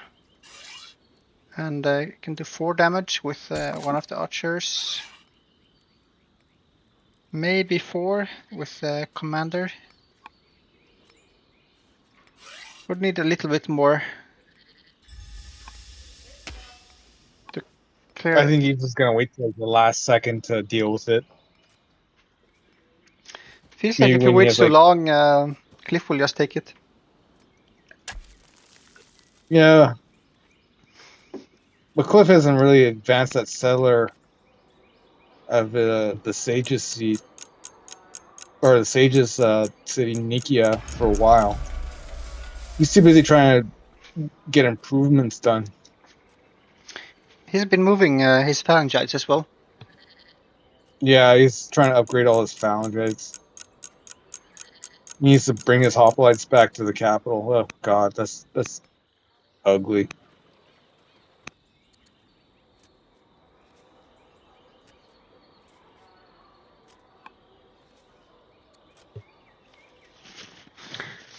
I think they might be running out of. Yeah, I guess there's a lot more lumber mills you can put down. But yeah, it needs a lot more wood for all these longbows he wants to build.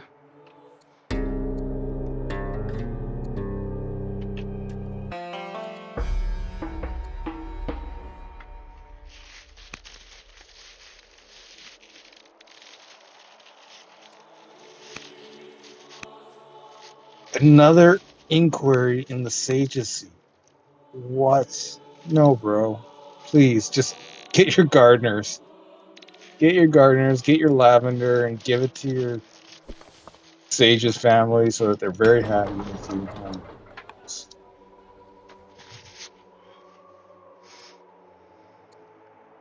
I mean, in a way, if he feels like the game is like the turning point is within like 20 turns or so, an inquiry will beat any specialist.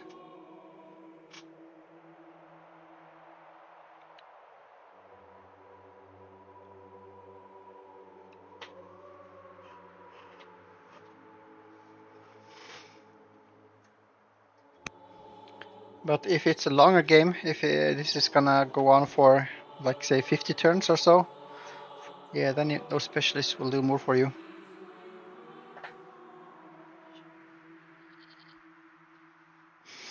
And that's just looking at the science. I mean, there's other benefits of assigning specialists. You take away that 5 negative family opinion from having a citizen. Yeah, I guess he could always rush the inquiry if he wants to.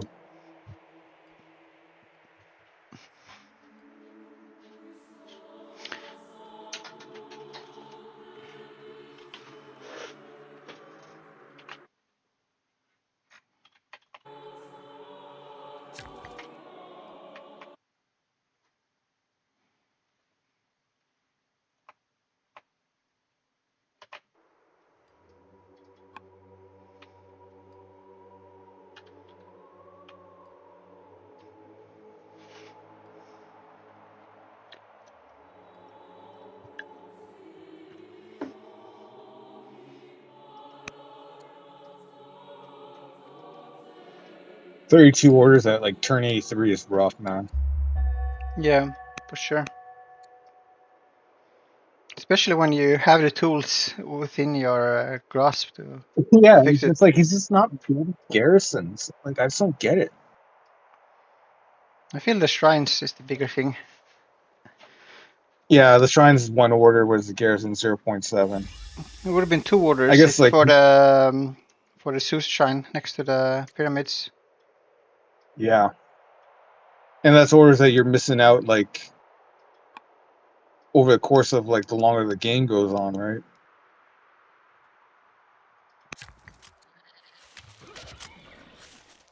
Oh, and he's moving in against the Numidians. No time to waste.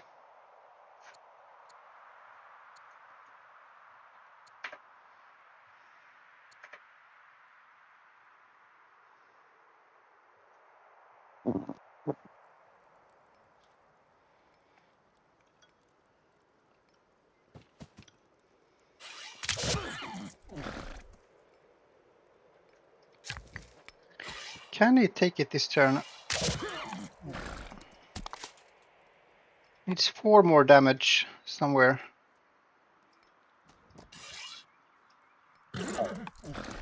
That's it. Yes. But he might lose his Kushan cavalry if Cliff moves in.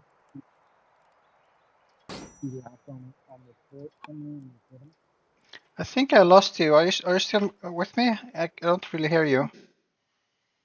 Oh, sorry. Sorry, he gets his axe to come in. That's sitting on the fort to come in and hit him. I still hear you very bad. Like it's through a pillar or something.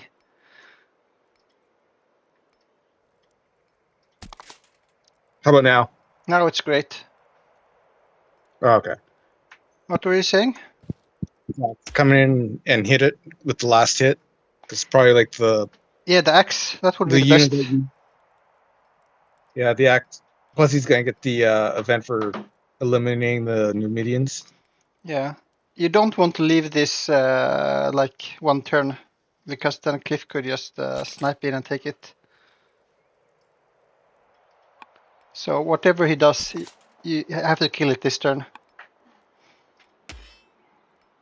I think that's the best move actually, with the fortified axe on with the Highlander promotion.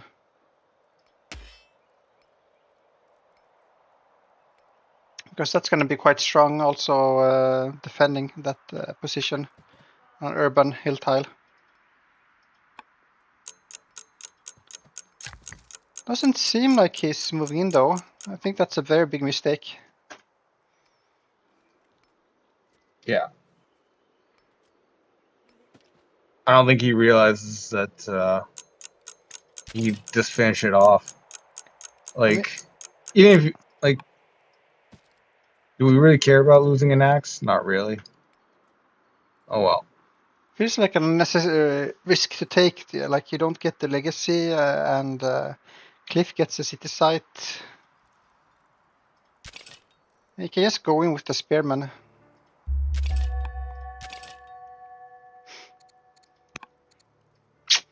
Unfortunate.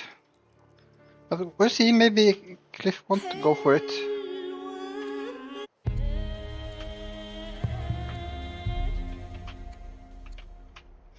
You see a hero rising star for Greece. Pericles has entered the game.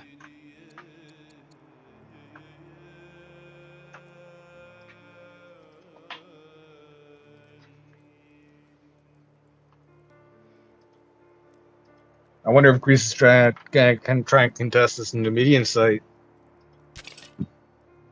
Screw for his ambition, but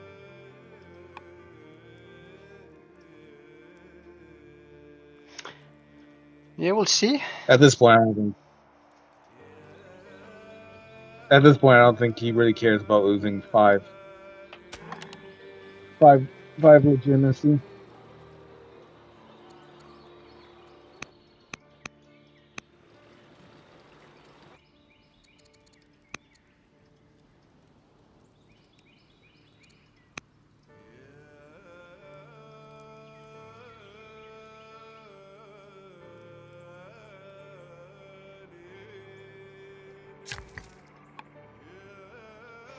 Oh, but he's rushing an onager in Byzantium. That's interesting. With civics, I would believe. Yeah.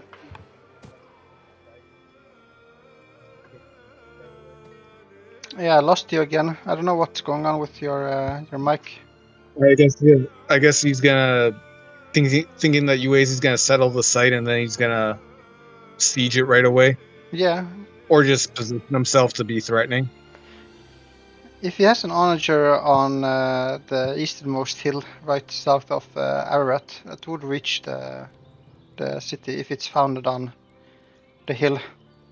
And I guess on every other tile as well, since they are on the flatlands. But yeah, it looks like Akko will be fine. Cliff is not contesting that median site.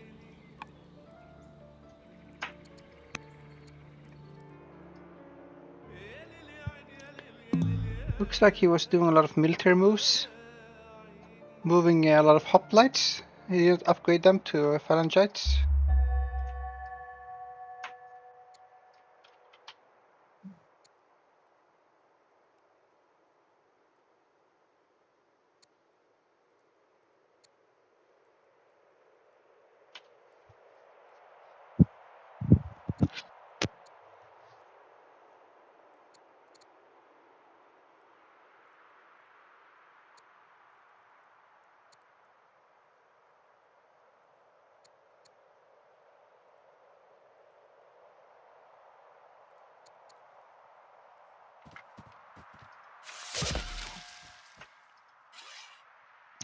Right, he takes it with an archer.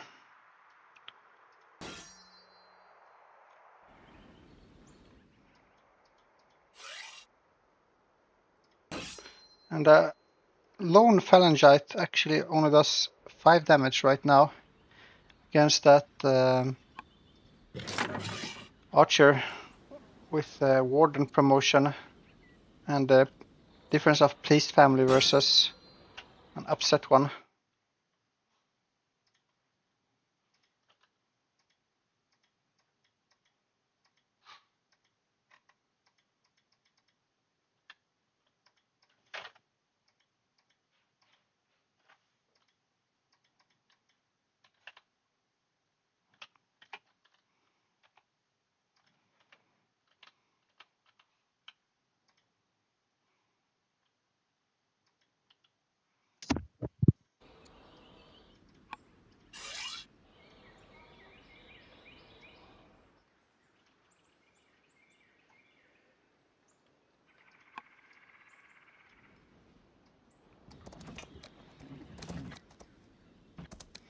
Scouting a bit with his chariot.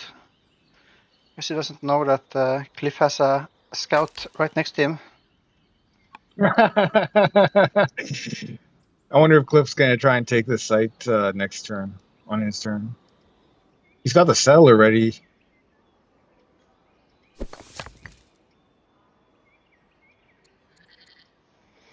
Where is that settler? It's in Nikia. Right, it's It's quite hidden far away. underneath, I believe. Yeah.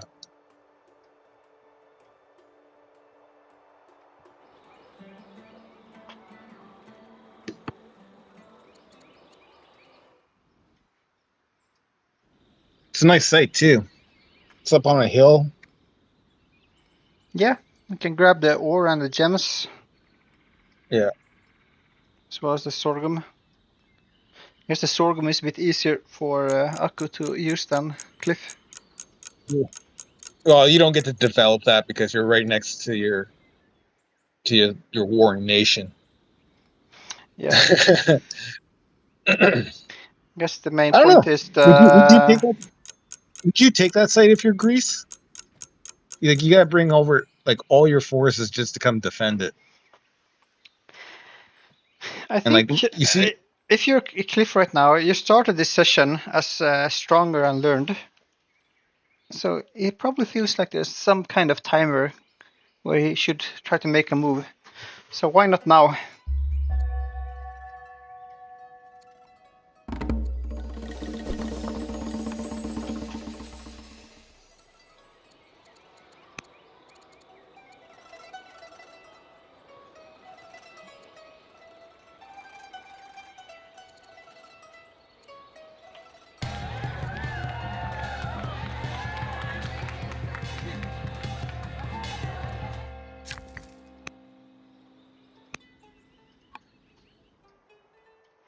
He's building some roads. Maybe he's gonna try and go for this. Yeah, he's going for the chariot.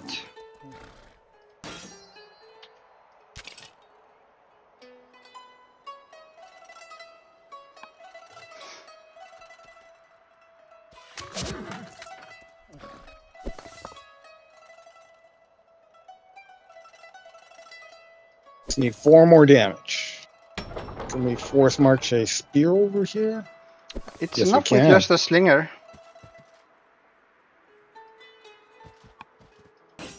Nope, use the phalangite. Yeah, that one is not running any risk of getting counterattacked.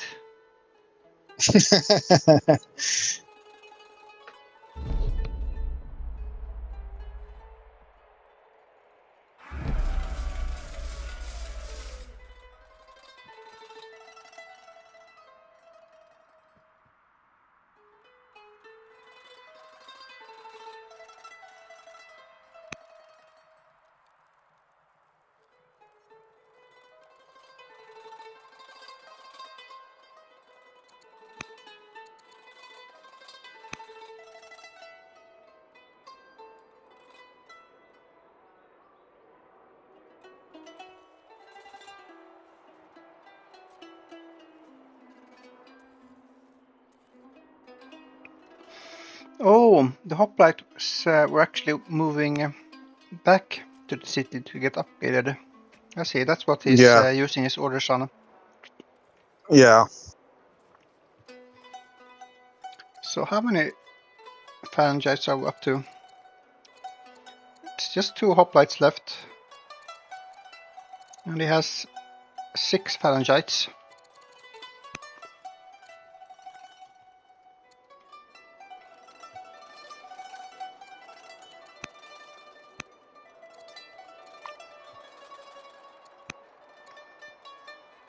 Spoked wheel.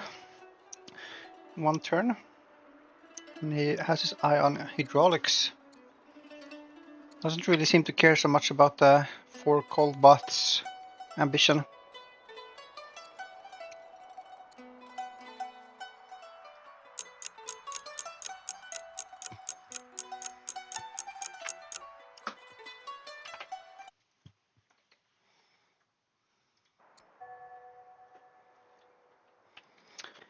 And 4 turns for Balkan Arrow.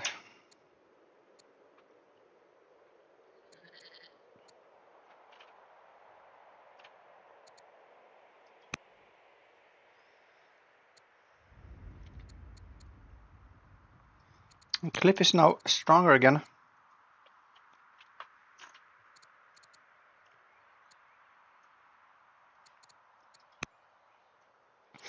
Oh, we're building walls. You're really deceived sometimes.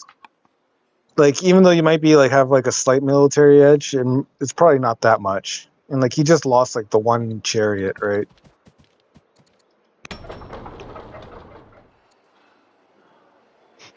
Suddenly his champion seat jumped up to 40 growth per turn with these 3 groves and gardeners in them. And it will go even higher when this other monastery finishes. Would be nice to have elder priest in there. Sorry, what are you gonna say? He's killing it in science right now. Yeah, for sure.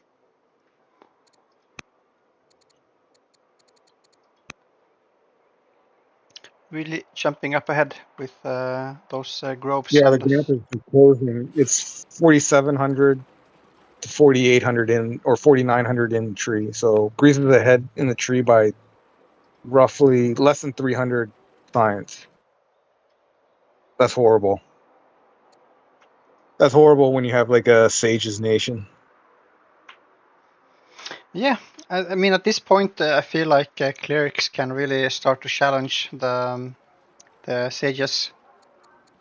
Yeah, I think it was like Scientific that said that clerics nations in like the long run eventually outscale sages. Don't quote me on that, but I think I heard that from some stream. Would you agree to that statement that that's true, Aaron? I think clerics outclass any family late game. They can do everything. You have the Do you like orders the and civics and gold, like everything. do you like how they've changed the clerics family over the years? I was thinking about that the other day, like how much this family has changed. Like, was it twice? Because for originally you could found world religion at developing, and then when you founded the seat, you would get divine rule as a free law Yeah. immediately enacted. And now it's what the monasteries have 100% output. Monasteries and cathedrals. I can't remember. I never played clerics. I think the Divine Rule was a bit too strong. But I haven't Why? Because played. the four. I haven't played so long. It's only like a year and a half. So some of the first iterations I missed. I think they are in an interesting spot. What about other families? If there's one thing that you could change about another family, what would you change? Do you have any other families that could think that should be reworked a little bit? I think I would have liked to see some changes to the traders. I feel like they're a bit too heavy on their seat. I'd like to see a bit more Like too strength many spread out. Really? And how would you change them?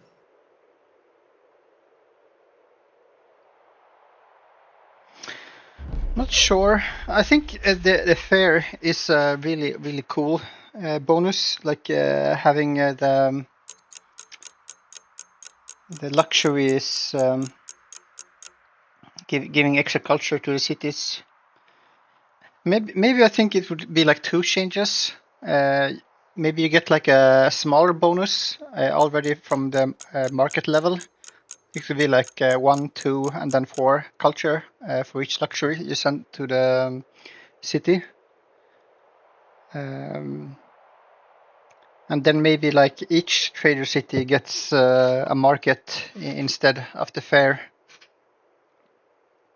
Just for the seat. So like the seat gets a fair instead of a market instead of a fair. Yeah, but additionally, every other trader city gets a market. That's crazy. That is crazy. And maybe tone down the nets bonus a bit. Yeah, and then just maybe have like a market in every other city that's founded. I can see that.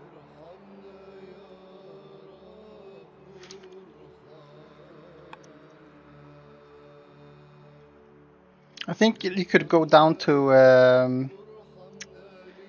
like maybe get 50% from nets, and then maybe get something else additionally from like some other bonus to Having compensate. at the beginning of the game.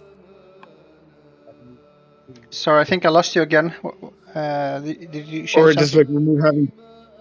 like remove having caravan access at the beginning of the game. Yeah. I mean, I'm just thinking through multiplayer, and the caravan is like a dead thing in these multiplayer duels. Yeah. So I mean, in a way, it makes sense that they are maybe not the strongest nation a lot of the time in a multiplayer duel. They can still be like very strong on the right map, but they're very situational. And I think I would like to change that up a bit, but still enable some interesting play. Maybe they could lean even more into that like luxury thing, like getting some other resource bonus from receiving luxuries to their cities.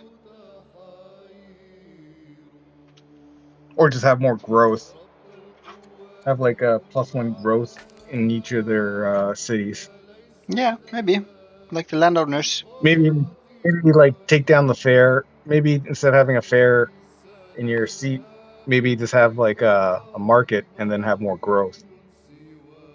Yeah. I can see that being like a little bit more balanced.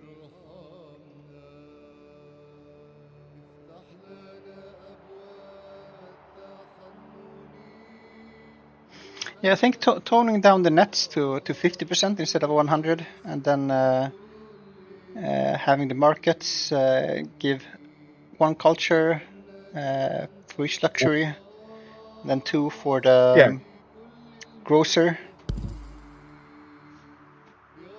and then but traders maybe is like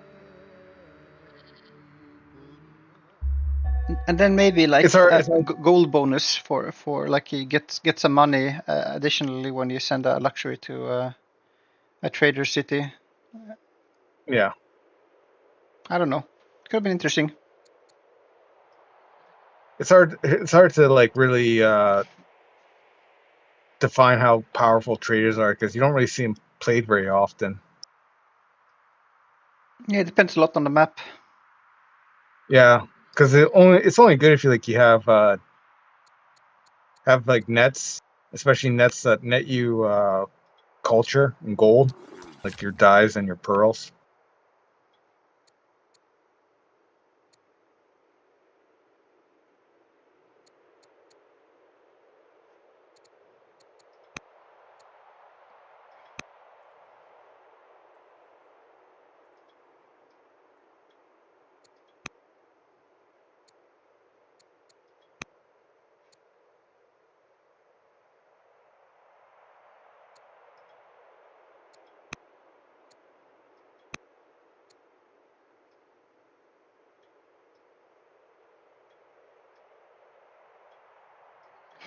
What would you change if you could change one What would family? I think? Well, can I say? What would I change for a family? I'm not quite too sure, but one thing I'm sure about is like there's one nation I could change. It would be Greece. Like I hate how I think it was like a video that you and Boldus did on power rankings for nations, and like I think you guys talked about how the passive culture gain is kind of useless, and I completely agree with it about that. It also changed something about Greece. Instead of having like two culture in each of your cities, I think one civic and like one science would be fair, and it would be like lend itself less to like culture rushes and more of like kind of balanced. Because like you have like what two science for Babylon per city, and then you get two civics for each city in Hattie. I think Greece would be like kind of like somewhere in between that. But yeah, I really hate that two culture now. Now that you guys made that video about it, I'm like, yeah, that's kind of. I'd even say as far as to say give it +1 training in each city and just like remove Olympia pad altogether. Because like how often do you do the Olympia pad project, right? Yeah, I haven't done Maybe. so much, but Purple Bullmoose says that he has used it for good effect. And I feel Yeah. like he's the resident Greece expert right now. Yeah. Yeah, it would be fun But to see Greece worked in a little bit. I think you yeah. could do something interesting with culture levels, probably. Yeah, and plus like the minus 25% cost of settlers, like that's a useless late game. Like it's terrible. Or we go like one step further and we remove artisans from Greece and give them statesmen. I think that'd be more interesting. Yeah, maybe. But if there's a family that I could change, it'd probably be like I don't know. Probably like the patrons, because like we never see it really picked. It's probably like the weakest out of all the families. I think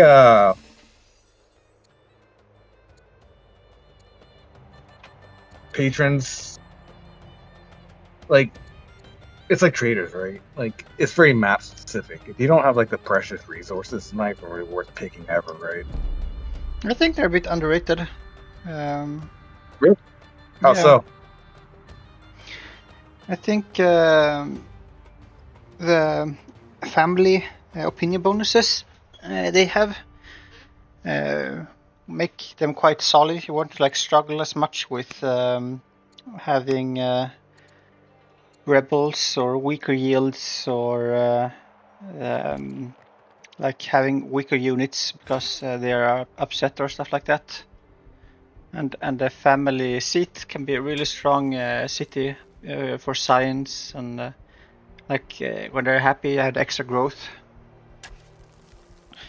And you get a quite nice start as well with the court minister for tutoring for laws and stuff. So even without a lot of precious resources, I just feel like a quite solid family. Not really do so much flashy stuff, but some subtle bonuses that I think they all add up quite a bit.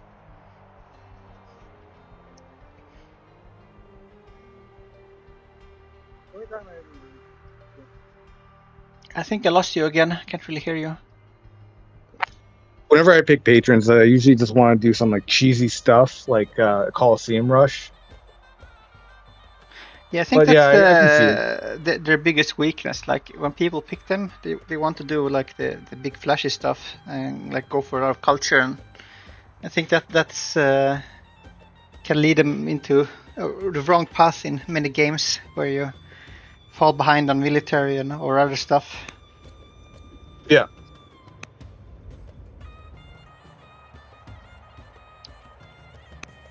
So we see Cliff doing some interesting moves here, building a road network north through these forested hills around the volcano, trying to change the battlefield into his advantage.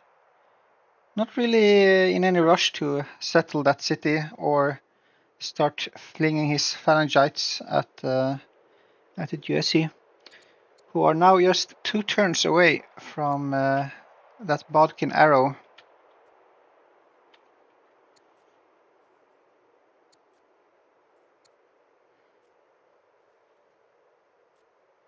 And making 133 signs on turn 87. Not bad.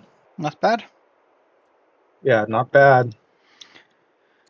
2 turns away from finishing that Elder Acolyte legacy. He's been working on that for 10 years. Turn is 11 turn Acolyte. Oh, God. He could have put a judge in there. There's a judge for +1 civics that's righteous and +7 gold. Yeah. Bit late now, but Yeah, a bit late. Or you could get the scholar in now and bump your science up another 10 points. He just doesn't have the civics. Next turn. And we are building walls. Why are we building walls for?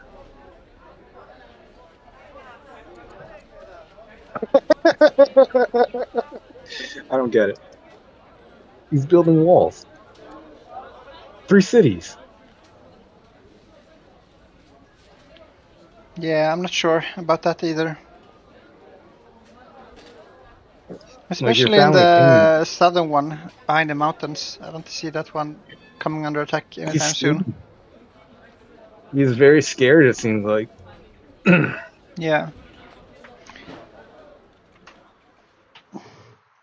But I think the way things are moving, he will be at an advantage if the game continues. Like Really? I think prolonging the game is in his advantage.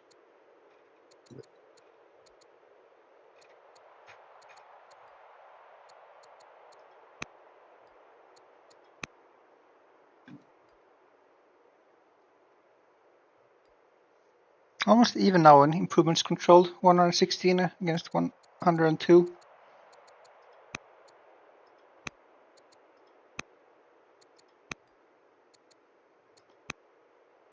And he's ahead in almost every resource except wood now. Yeah, 152 legitimacy to 94. That's crazy.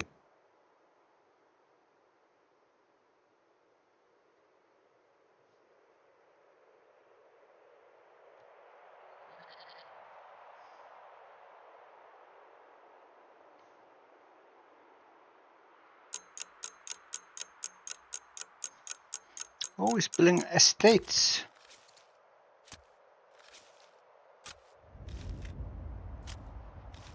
Yeah, it's not too bad, I think.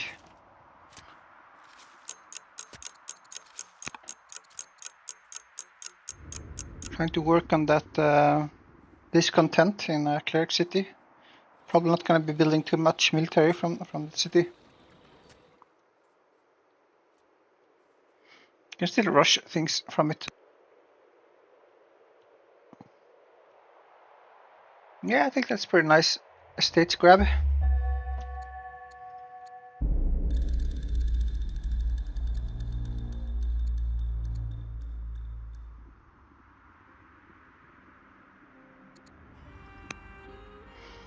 This is a bit rough though. You have angry champions for Cliff. Yeah, that discontent. There's an upset hero as the religion head for the Zoroastrianism.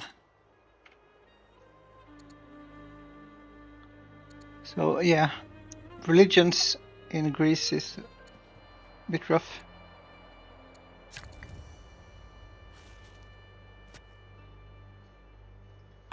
And he did settle that that site on the hill.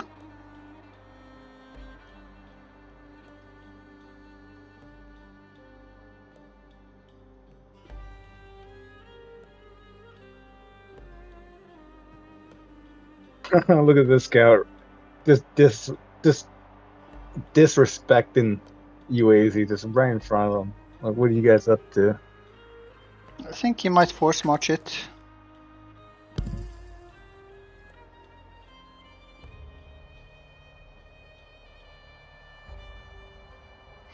Can run it back into the city. He's setting up an agent network. Oh yeah, he just finished Portcullis. I missed that. We see some more viewers coming in now. Welcome. Maybe one of the other streams just ended. Oh, the scientific one? I'm not sure. I'm not sure if my chat is working. Maybe people just don't have anything to say.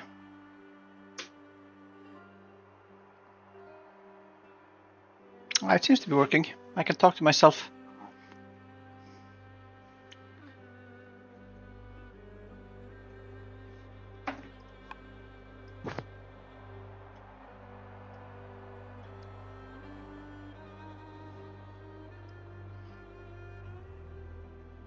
I feel like this follows kind of the classic structure of being like a build-up session, and we'll probably have a big show-off in the third session.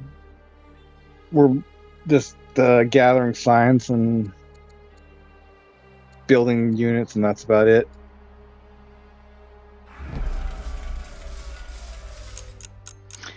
But it seems like he managed to do a lot for the champions this turn. It's down to upset now.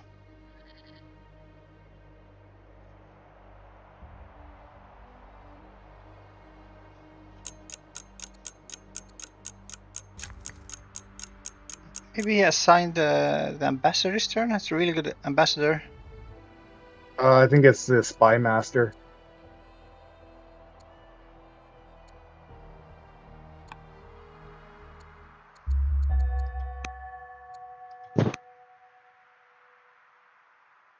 And one more turn to this bodkin arrow.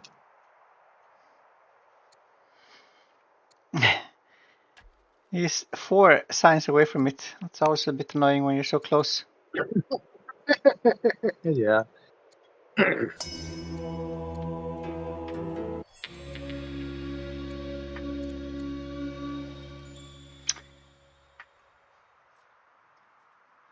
But yeah, that's like 60 legitimacy difference. Helps a lot with family opinion as well as the orders.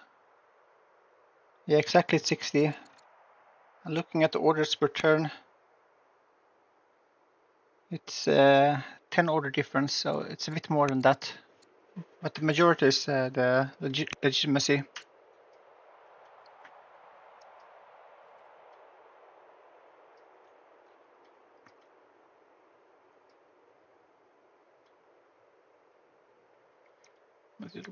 It will be very hard to crack if Cliff wants to go on the offensive.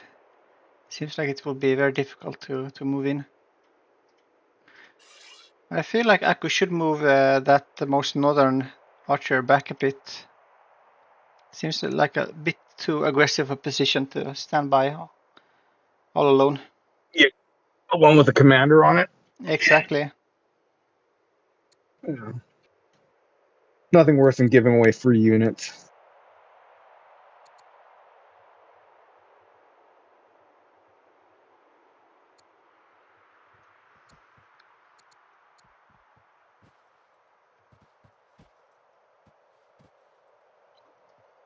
He sees that the road is coming up on the west side of Ararat, and the units are still there, the camels and the phalangite.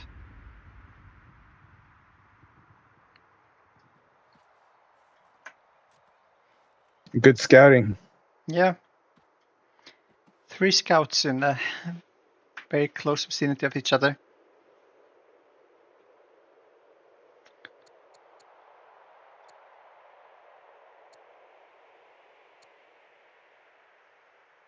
Seems like Akko is struggling a little bit with using all of his orders.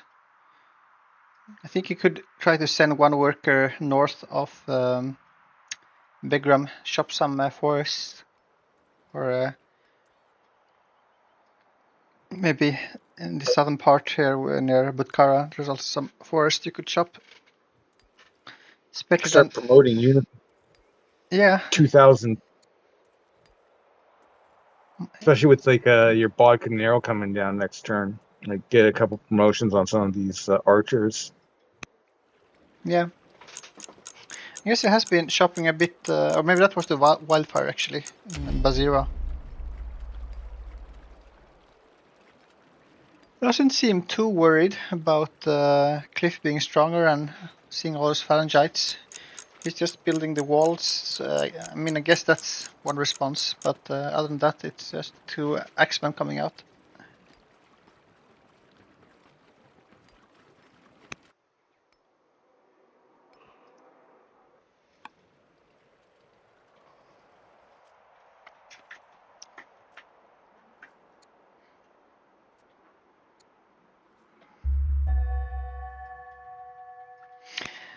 What I do like about this game is that since both players lost their first game, this is like really giving both of them a chance to like play their best in a like a longer game. It's not a It's not a complete lucky, blowout. like sometimes you can have like a very lucky start for one player and they just kind of overwhelm you in like 40 turns or something. Yeah. Well, some players they attack more aggressively, like getting spears before like turn 30. And like me personally, I'm kind of greedy. I always like to get like science techs over like a 5 strength unit. Yeah. But I think the meta is starting to shape up. Like you need to have a 5 strength unit by like turn 35. You need something better than warriors and slingers. Can't put that off too long. 。 . 。 . 。 . . . . . . . . . . . . . . . . . . . . . . . . . . . . . . . . . . . . . . . . . . . . . . . . . . . . .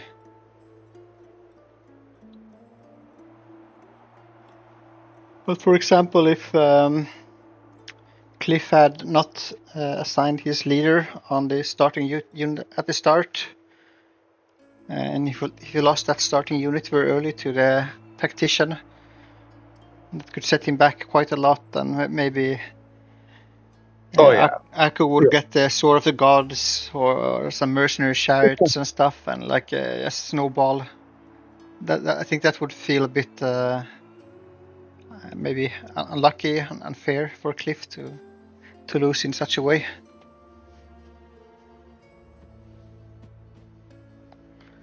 But here I feel they both had plenty of opportunities to shape the game back and forth. It's been a very even build-up. Some battles here and there. Not too much, but it hasn't been a bloodless game at all. I think hydraulics will help a lot for Cliff if you can get some ballistas. Oh yeah. Because we only have like one mounted unit in Greece. Just the free chariot that we got from that event. Oh, and the camel archers, but yeah, but there's not that many mounted units in Jersey as well. I think there's like one chariot and one Kushan cavalry. So against the longbows, all the archers and axes, the ballista will do a lot, I think. And now he's getting those roads out, so they will be able to move around a bit.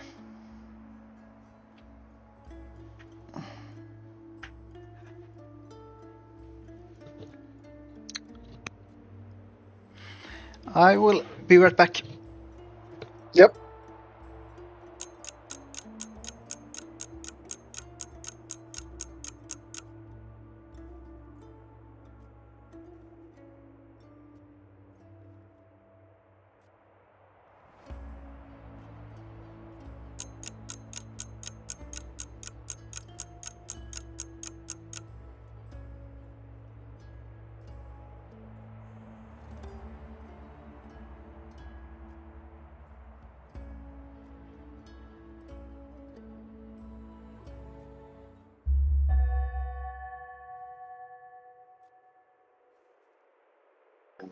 Back on Uezu, we could get free Kushan cavalries. That would be nice.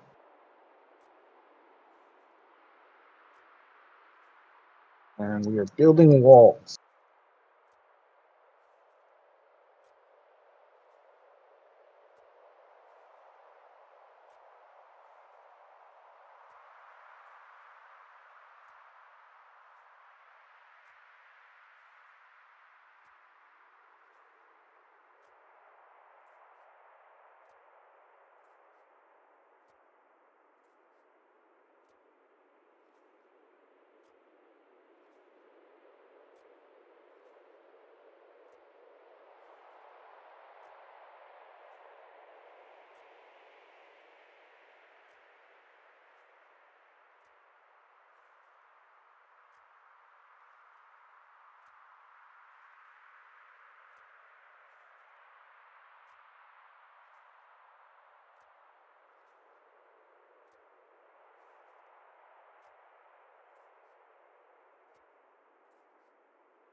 Alright, we have a 4 temple ambition.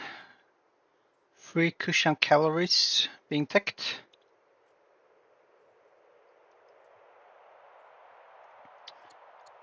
Some nobility disappointed. And a plotting oligarch.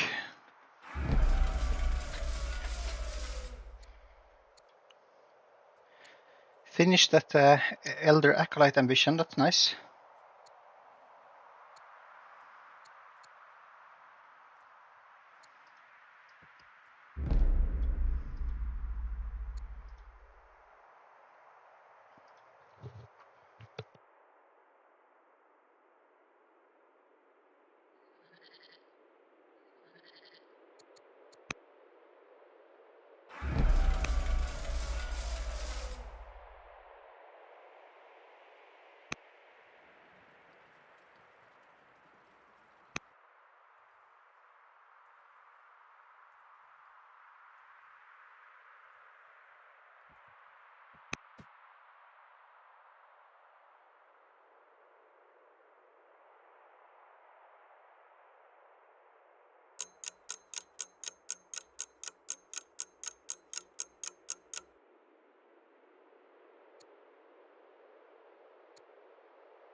And we see at least 3 longbows being upgraded.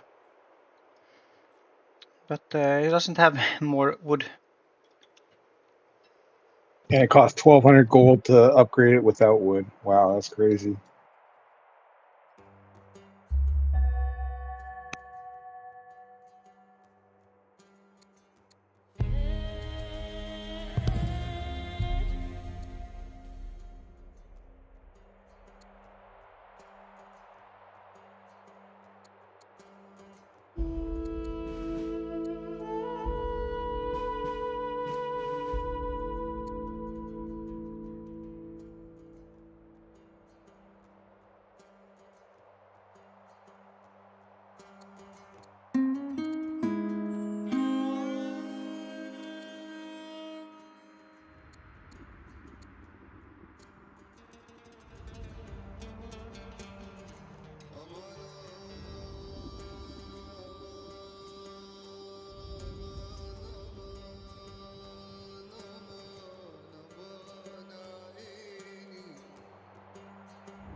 Hello, Snap. Have you been watching one of the other casts?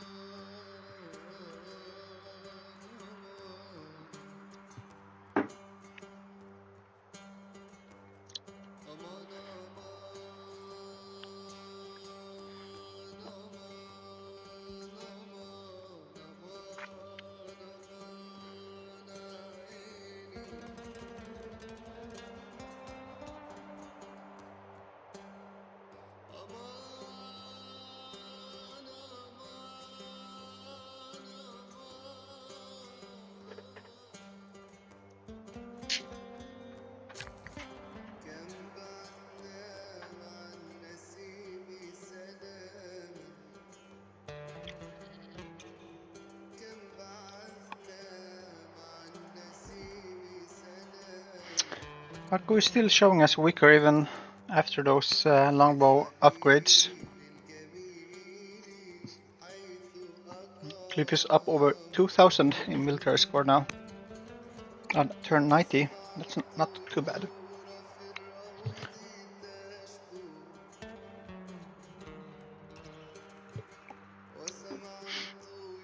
But I don't think he's feeling super confident. He's building walls in that new champion city, Antioquia.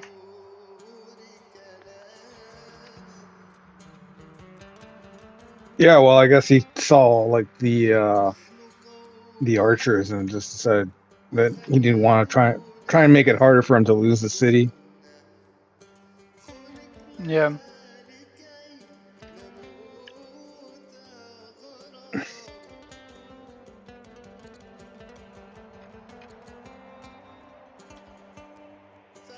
I think I must have missed when CLIFF built some more workers, up to 16 now.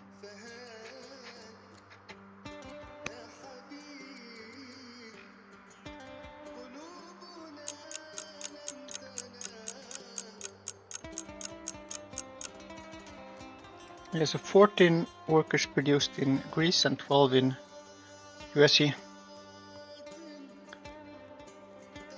Only a 12 improvement difference.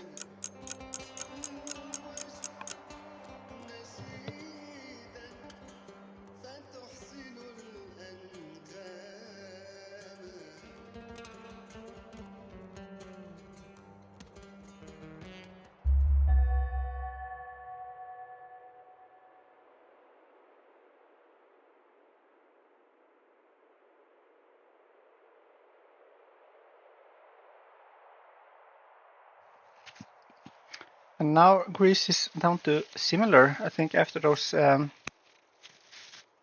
Kushan cavalry entered. About 600 military score difference, so it's right on the edge.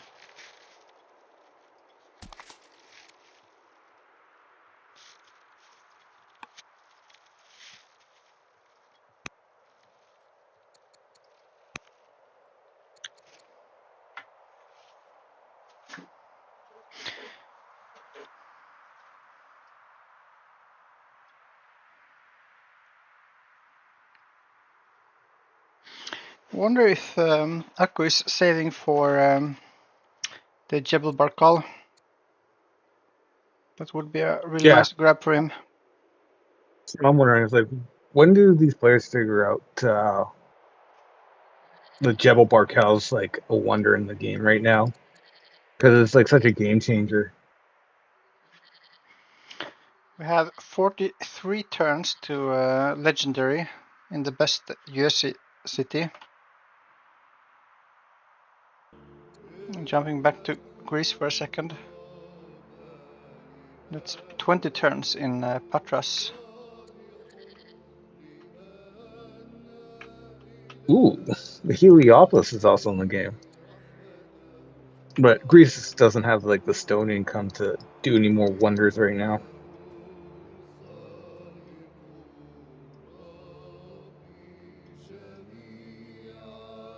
This is such an even game. I feel like Cliff always ends up in these kinds of like long games. Oh, we're going in. We are attacking the site that we just took. UAZ is, yeah, wow. 2 axes, three longbowmen. That is nuts. Yeah, We're gonna see a counterattack.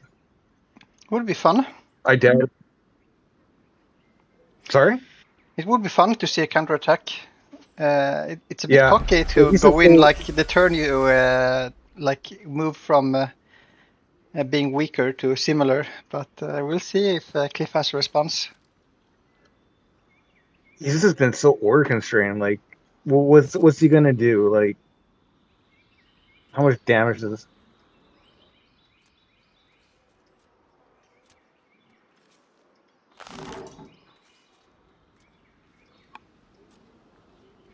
I think you would need to like move a onager up to the north or something. I don't know. I think I just put that onager. Oh yeah, he moved the onager down to the southern city. Well, that's unfortunate. But even if he goes in now, I think we might see like the main war begin in the next session. I don't think they're gonna play for too much longer now. They said they would play for like 3 hours. We're getting close to that mark.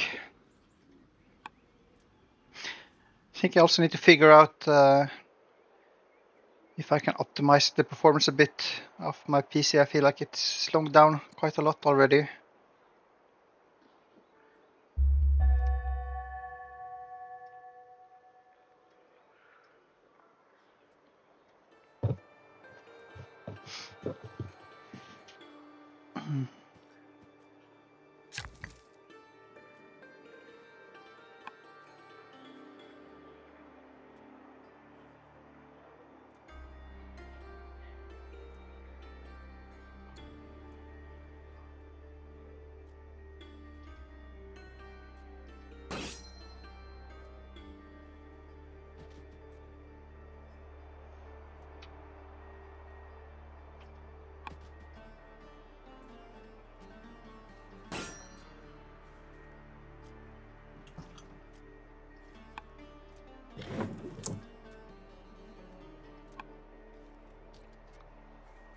Maybe he's just waiting for like this hydraulics timing, and then he'll just come in and take back the city.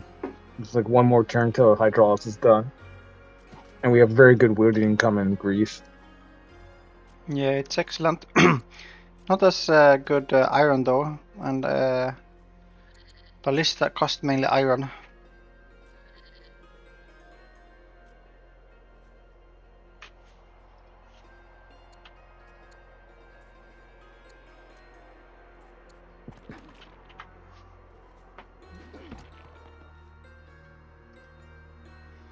It looks like Well, he he's did fix moving the in for an attack. yeah, he's positioning himself.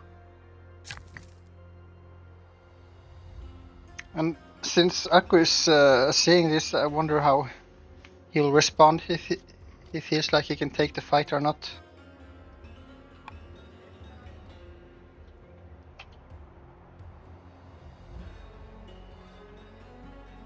Or you just kind of bait him in, thinking that you can take the city back, and just like leave it kind of like neutral or in anarchy, and then just kind of have like your archer, your longbowman, like up on a hill, just ready to rain down on whatever unit tries to take it. Yeah, maybe. Looks like he switched from rhetoric to phalanx. I'm not sure how much he managed to research rhetoric. Actually, didn't research anything, so. Yeah, phalanx in one turn will help against the chariots and camels. Yeah. It also opens up like He's going into pausing. battle line. Maybe he wants to save. Yeah, he doesn't want to get into battle right now. Yeah, this is gonna be a long one.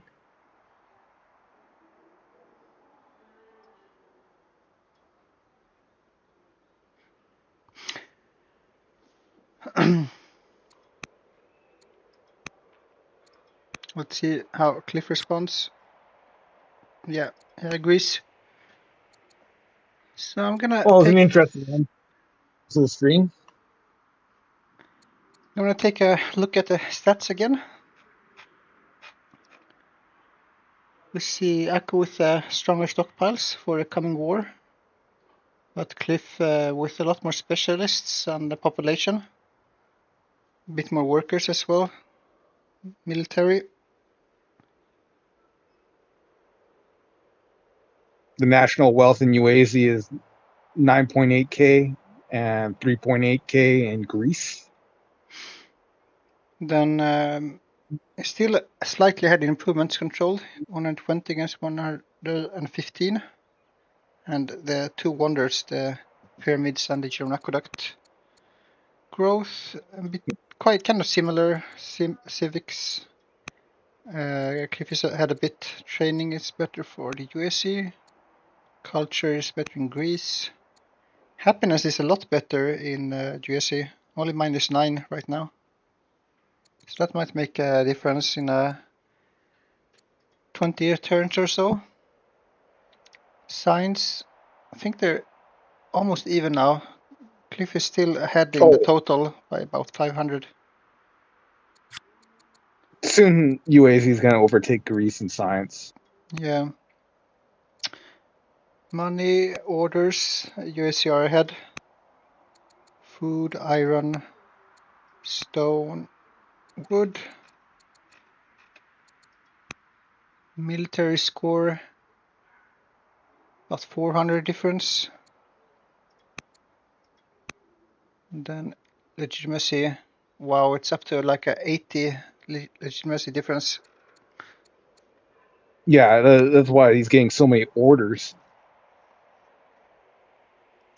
But yeah, I think Greece's that's lack it. of.